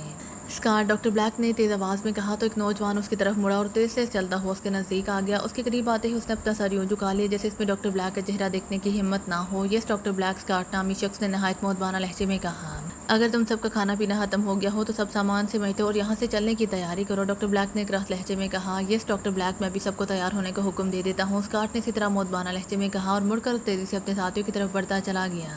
اس نے چیخ چیخ کر سب کو ڈاکٹر بلیک کا حکم سنانا شروع کر دیا۔ اس کی بات سنتے ہی سب تیزی سے اپنے کاموں میں مصروف ہو گئے۔ اوگارا، ڈاکٹر بلیک نے اوگارا سے مخاطب ہو کر کہا تو اوگارا جو کسی بت کی طرح کھڑا تھا مشینی انداز میں اس کی طرف گھوم گیا۔ حکم آقا، اس نے اسکار سے زیادہ مؤدب لہجے میں کہا۔ میرے ساتھ آؤ، ڈاکٹر بلیک نے کہا تو اوگارا نے اس بات میں سر ہلا دیا۔ ڈاکٹر بلیک خیمے کے عقبی حصے کی طرف بڑھا، پھر وہ رکے بغیر درختوں کے جھنڈ کی طرف بڑھتا چلا گیا جو اب اندھیرے میں بھوتوں کی طرح سر اٹھائے کھڑے دکھائی دے رہے تھے۔ اوگارا بھی اس کے پیچھے چلتا ہوا آ رہا تھا۔ درختوں کے پاس پہنچ کر ڈاکٹر بلیک رک گیا اور سر اٹھا کر درختوں کی طرف دیکھنا شروع کیا۔ میں نے سرہاگا کا عمل کر کے یہاں سے جانوروں کو دور بھگا دیا ہے اور مجھے معلوم ہے کہ اب ہمارے راستے میں کوئی خطرناک درندہ نہیں آئے گا۔ ہمارے لیے صرف وہی درندے خطرناک ثابت ہو سکتے ہیں جن کے رنگ سیاہ اور جن کی آنکھیں سرخ ہوں۔ ان میں سیاہ چیتے، سیاہ بھالو اور سیاہ بن مانسوں سمیت سیاہ رنگ کے اسلحے شامل ہوں گے۔ سرخ آنکھوں والے سیاہ رنگ کے جانوروں کو میں کسی طور پر نہیں بھگا سکتا۔ اگر انہوں نے ہم پر حملہ کیا تو وہ ہمیں نقصان پہنچا سکتے ہیں، اسی لیے تمہیں اب ہم سے آگے رہنا پڑے گا تاکہ تم ان سرخ آنکھوں والے سیاہ جانوروں پر نظر رکھ سکو۔ اگر وہ ہماری طرف آئیں تو تم مجھے بر وقت اطلاع دے سکو تاکہ میں انہیں دوسرے طریقے سے ختم کر سکوں۔ ڈاکٹر بلیک نے چند لمحے ادھر ادھر دیکھنے کے بعد اوگارا سے مخاطب ہو کر کہا، ٹھیک ہے آقا، میں سرخ آنکھوں والے سیاہ جانوروں پر نگاہ رکھوں گا اور اگر وہ آپ اور آپ کے ساتھیوں پر حملہ کرنے کے لیے آئے تو میں ان کو آپ کے آنے کی بر وقت اطلاع دے دوں گا۔ اوگارا نے اپنے مخصوص پاٹ لہجے میں کہا، ٹھیک ہے جاؤ، ہم بھی آ رہے ہیں، ڈاکٹر بلیک نے کہا اور اوگارا سر ہلاتا ہوا درختوں کی طرف بڑھ گیا۔ ڈاکٹر بلیک وہیں رکا رہا، پھر جب اس کے ساتھیوں نے سارا سامان سمیٹ لیا تو وہ سامان اپنے کاندھوں پر ڈال کر اور گنے ہاتھ میں لیے اس کی طرف آ گئے۔ چلیں ڈاکٹر بلیک، اسکار نے ڈاکٹر بلیک کے نزدیک آ کر مؤدبانہ لہجے میں پوچھا۔ ہاں چلو، ڈاکٹر بلیک نے کہا۔ اس نے جیب سے ایک گوگل نما چشمہ نکالا اور اسے آنکھوں سے لگا لیا۔ اس نے گوگل کی سائڈوں پر لگے ہوئے 2 بٹن پریس کیے تو گوگل کے شیشوں میں ہلکے نیلے رنگ کی روشنی پھیل گئی۔ یہ کراس ویژنل گلاسز تھے جن کی مدد سے رات کے اندھیرے میں بھی دیکھا جا سکتا تھا۔ ڈاکٹر بلیک جو کہ رات کے وقت جنگلوں میں جانا چاہتا تھا اسی لیے وہ اپنے ساتھ یہ گوگل لے آیا تھا۔ اس کے ساتھیوں کے پاس بھی ایسے ہی گوگلز تھے جنہیں ان سب نے آنکھوں پر لگا لیے تھے۔ ڈاکٹر بلیک اپنے ساتھیوں کو لے کر آگے بڑھنا شروع ہو گیا۔ درختوں کے درمیان چھوٹے چھوٹے راستے بنے ہوئے تھے، وہ ان سے گزرتے ہوئے آگے بڑھتے جا رہے تھے۔ ان کے ہاتھوں میں جو گنیں تھیں، ان گنوں کی نالوں کے نیچے ہیوی ٹارچیں بھی لگی ہوئی تھیں، لیکن چونکہ ڈاکٹر بلیک نے انہیں اندھیرے میں سفر کرنے کا حکم دیا تھا اس لیے ان میں سے کسی نے بھی ٹارچ آن نہیں کی تھی۔ وہ جن راستوں سے گزر رہے تھے وہاں خاموشی چھائی ہوئی تھی، یہاں تک کہ جھینگروں کی آوازیں بھی سنائی نہیں دے رہی تھیں۔ یہ سب ڈاکٹر بلیک کے سرہاگا عمل کا نتیجہ تھا کہ وہاں سے چھوٹے بڑے جانوروں سمیت پرندے اور حشرات الارض بھی دور دور چلے گئے تھے، اس لیے ان کے لیے جنگل کے راستے صاف تھے۔ البتہ دور سے انہیں الووں اور بہت سے جانوروں کی آوازیں سنائی دے رہی تھیں جس سے انہیں اندازہ ہو رہا تھا کہ جنگل دنیا کے تمام خطرناک اور طاقتور جانوروں اور درندوں سے بھرا ہوا ہے۔ ڈاکٹر بلیک، اوگارا کہاں ہے؟ وہ نظر نہیں آ رہا، اسکاٹ نے ڈرتے ڈرتے ڈاکٹر بلیک سے پوچھا، کیونکہ اسے واقعی اوگارا کہیں دکھائی نہیں دے رہا تھا اور نہ اس نے اوگارا کو جنگلوں کی طرف جاتے دیکھا تھا۔ اسے میں نے جہاں بھیجنا تھا بھیج دیا ہے، تم خاموشی سے چلو، کون کہاں ہے اور کیا کر رہا ہے تمہارے لیے یہ سب جاننا ضروری نہیں ہے، ڈاکٹر بلیک نے گھرا کر کہا تو اسکاٹ نے سہم کر اس بات میں سر ہلا دیا اور ڈاکٹر بلیک سے 2 قدم پیچھے ہو کر چلنے لگا۔ ابھی وہ تھوڑی ہی دور گئے ہوں گے کہ اچانک انہوں نے سامنے سے بھاگتے ہوئے تیز قدموں کی آوازیں سنی۔ قدموں کی آوازیں سنتے ہی ڈاکٹر بلیک ٹھٹک گیا اور اس نے فوراً ہاتھ اٹھا کر اپنے پیچھے آنے والے ساتھیوں کو روک دیا۔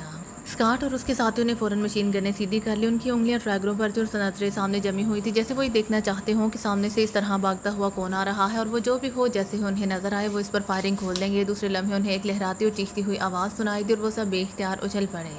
تابوش درختوں پر بنی مچان نما بڑی سی جھونپڑی میں بھی داخل ہوا ہی تھا کہ اسے جھونپڑی کے باہر تیز گھراہٹ کی آواز سنائی دی۔ آواز ایسی تھی جیسے کوئی بھیڑیا گھرایا ہو۔ گھراہٹ سن کر تابوش نے پلٹ کر دروازے کی طرف دیکھا تو دروازے کے باہر اسے سیاہ رنگ کا دھواں لہراتا ہوا دکھائی دیا۔ او ہابیلا، تم ہو، آؤ اندر آ جاؤ، تابوش نے کہا۔ اس لمحے دھویں میں حرکت پیدا ہوئی اور دھویں کی جگہ ایک انتہائی بدشکل بڑھیا نمودار ہو گئی۔ اس بڑھیا کے بال برف کی طرح سفید اور بکھرے ہوئے تھے، اس کا سیاہ چہرہ جھریوں سے بھرا ہوا تھا اور اس کی آنکھیں پٹی پٹی دکھائی دے رہی تھی جن کے کرینے اوپر سے نیچے باریک لکیروں جیسے تھے۔ بڑھیا کے ہونٹ موٹے اور ناک لمبی اور طوطے کی طرح چونچ کی طرح مڑی ہوئی تھی۔ اس کے جسم پر سیاہ رنگ کے لبادے نما لباس تھا، اس کے دونوں پیر پیچھے کی طرف مڑے ہوئے تھے۔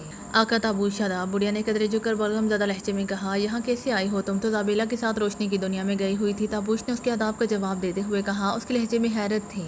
ہاں آقا، میں زابیلا کے ساتھ روشنی کی دنیا کے چند افراد کو قابو میں کرنے کے لیے گئی ہوئی تھی، ہابیلا نے کہا۔ تو پھر کیا ہوا؟ قابو کیا انہیں؟ تابوش نے پوچھا۔ میں نے ابھی تک کسی ایک کو بھی قابو نہیں کیا ہے آقا، البتہ زابیلا نے ایک شکتی شالی آدمی کو قابو میں کر لیا ہے۔ زابیلا نے اس کے جسم میں سیاہ موتی سرایت کر دیا ہے جس سے اس شکتی شالی آدمی کا دماغ زابیلا کی مٹھی میں آ گیا ہے، اب وہ وہی کرتا ہے جو اسے زابیلا کہتی ہے، ہابیلا نے کہا۔ او بہت خوب، کیا وہ شکتی شالی آدمی پاناشی ہے؟ تابوش نے مسرت بھرے لہجے میں کہا۔ نہیں آقا، اس آدمی کا تعلق کافرستان سے ہے، آپ نے ہمیں 2 گروہوں کے لیے باہر بھیجا تھا، پاناشی کا گروہ پاکیشیائی ہے وہ شکتیشالی آدمی پاناشی کی طرح ذہین، بہادر اور انتہائی خطرناک ہے، لیکن اس کا واسطہ جو کہ پہلے کبھی شیطانی ذریعہ سے نہیں پڑا تھا، اس لیے وہ آسانی سے زابیلا کی بس میں آ گیا تھا۔ میں بھی زابیلا کے ساتھ گئی تھی۔ پھر میں باکیشا کے آدمی پاناشی کے کسی ساتھی کو قابو کرنے کے لیے جانا چاہتی تھی، لیکن مجھے زابیلا نے روک دیا۔ اس نے کہا تھا کہ پاناشی اور اس کے ساتھیوں کے ساتھ شیطانی دنیا کا سب سے بڑا دشمن پرنس مکاشو ہے۔ میں اگر وہاں گئی تو پرنس مکاشو کو فوراً میرے بارے میں علم ہو جائے گا، وہ مجھے نقصان پہنچانے کی کوشش کر سکتا ہے۔ اس لیے زابیلا نے مجھے روک لیا اور کہا کہ پاناشی اور اس کے ساتھی جب شمالی جنگلوں کی طرف آئیں گے تب میری موجودگی کا علم پرنس مکاشو کو نہیں ہو سکے گا اور میں ان پر کھل کر نہایت خوفناک حملے کر سکوں گی، ایسے حملے جس سے وہ سب کے سب ہلاک ہو جائیں گے۔ چنانچہ میں زابیلا اور کافرستان کے آدمی کو گروہ کے ساتھ آ گئی۔ شمالی جنگلوں میں آتے ہی زابیلا کو پاناشی اور اس کے ساتھیوں کے آنے کا علم ہو گیا۔ وہ سب جنوب کی طرف سے شمالی جنگلوں میں آ رہے تھے، ان کی تعداد 10 تھی۔ زابیلا نے مجھے ان کے بارے میں بتایا اور مجھے ان سب کو ہلاک کرنے کے لیے جانے کو کہا۔ زابیلا نے مجھے ہدایات دی تھی کہ میں پاناشی اور اس کے ساتھیوں اور خاص طور پر پرنس مکاشو کے سامنے نہ آؤں۔ مجھے جو بھی وار کرنا ہوگا ان سے چھپ کر کرنا ہوگا۔ آپ زابیلا اور میرے آقا ہیں، آپ کے بعد میں زابیلا کی ہر بات ماننے کی پابند ہوں۔ زابیلا کے کہنے پر میں اس طرف روانہ ہو گئی جدھر سے پاناشی اور اس کے ساتھی آ رہے تھے۔ زابیلا نے مسلسل بولتے ہوئے کہا، تو پھر کیا تم پاناشی اور اس کے ساتھیوں پر جان لیوا حملے کیے تھے؟ تابوش نے کہا، ہاں آقا۔ زابیلا نے اس بات میں سر ہلاتے ہوئے کہا، بہت خوب، تب تو پاناشی اور اس کے ساتھی یقیناً ہلاک ہو گئے ہوں گے۔ تابوش نے خوش ہو کر کہا، آقا۔ وہ زابیلا کہتے کہتے رک گئی، اس کے لہجے میں پریشانی کا عنصر تھا۔ مجھے تفصیل بتاؤ، تم نے ان پر کیا وار کیا تھا؟ تابوش نے کہا جیسے اس نے زابیلا کی بات سنی ہی نہ ہو۔ آقا، وہ سب زگوریا سے 2 مشینی گاڑیوں میں آ رہے تھے۔ زگوریا اور شمالی جنگلوں کے راستے میں ایک بڑی اور گہری کھائی ہے۔ اس کھائی پر ایک پرانا رسی کا پل بنا ہوا تھا۔ پل بے حد خستہ اور خراب حالت میں تھا۔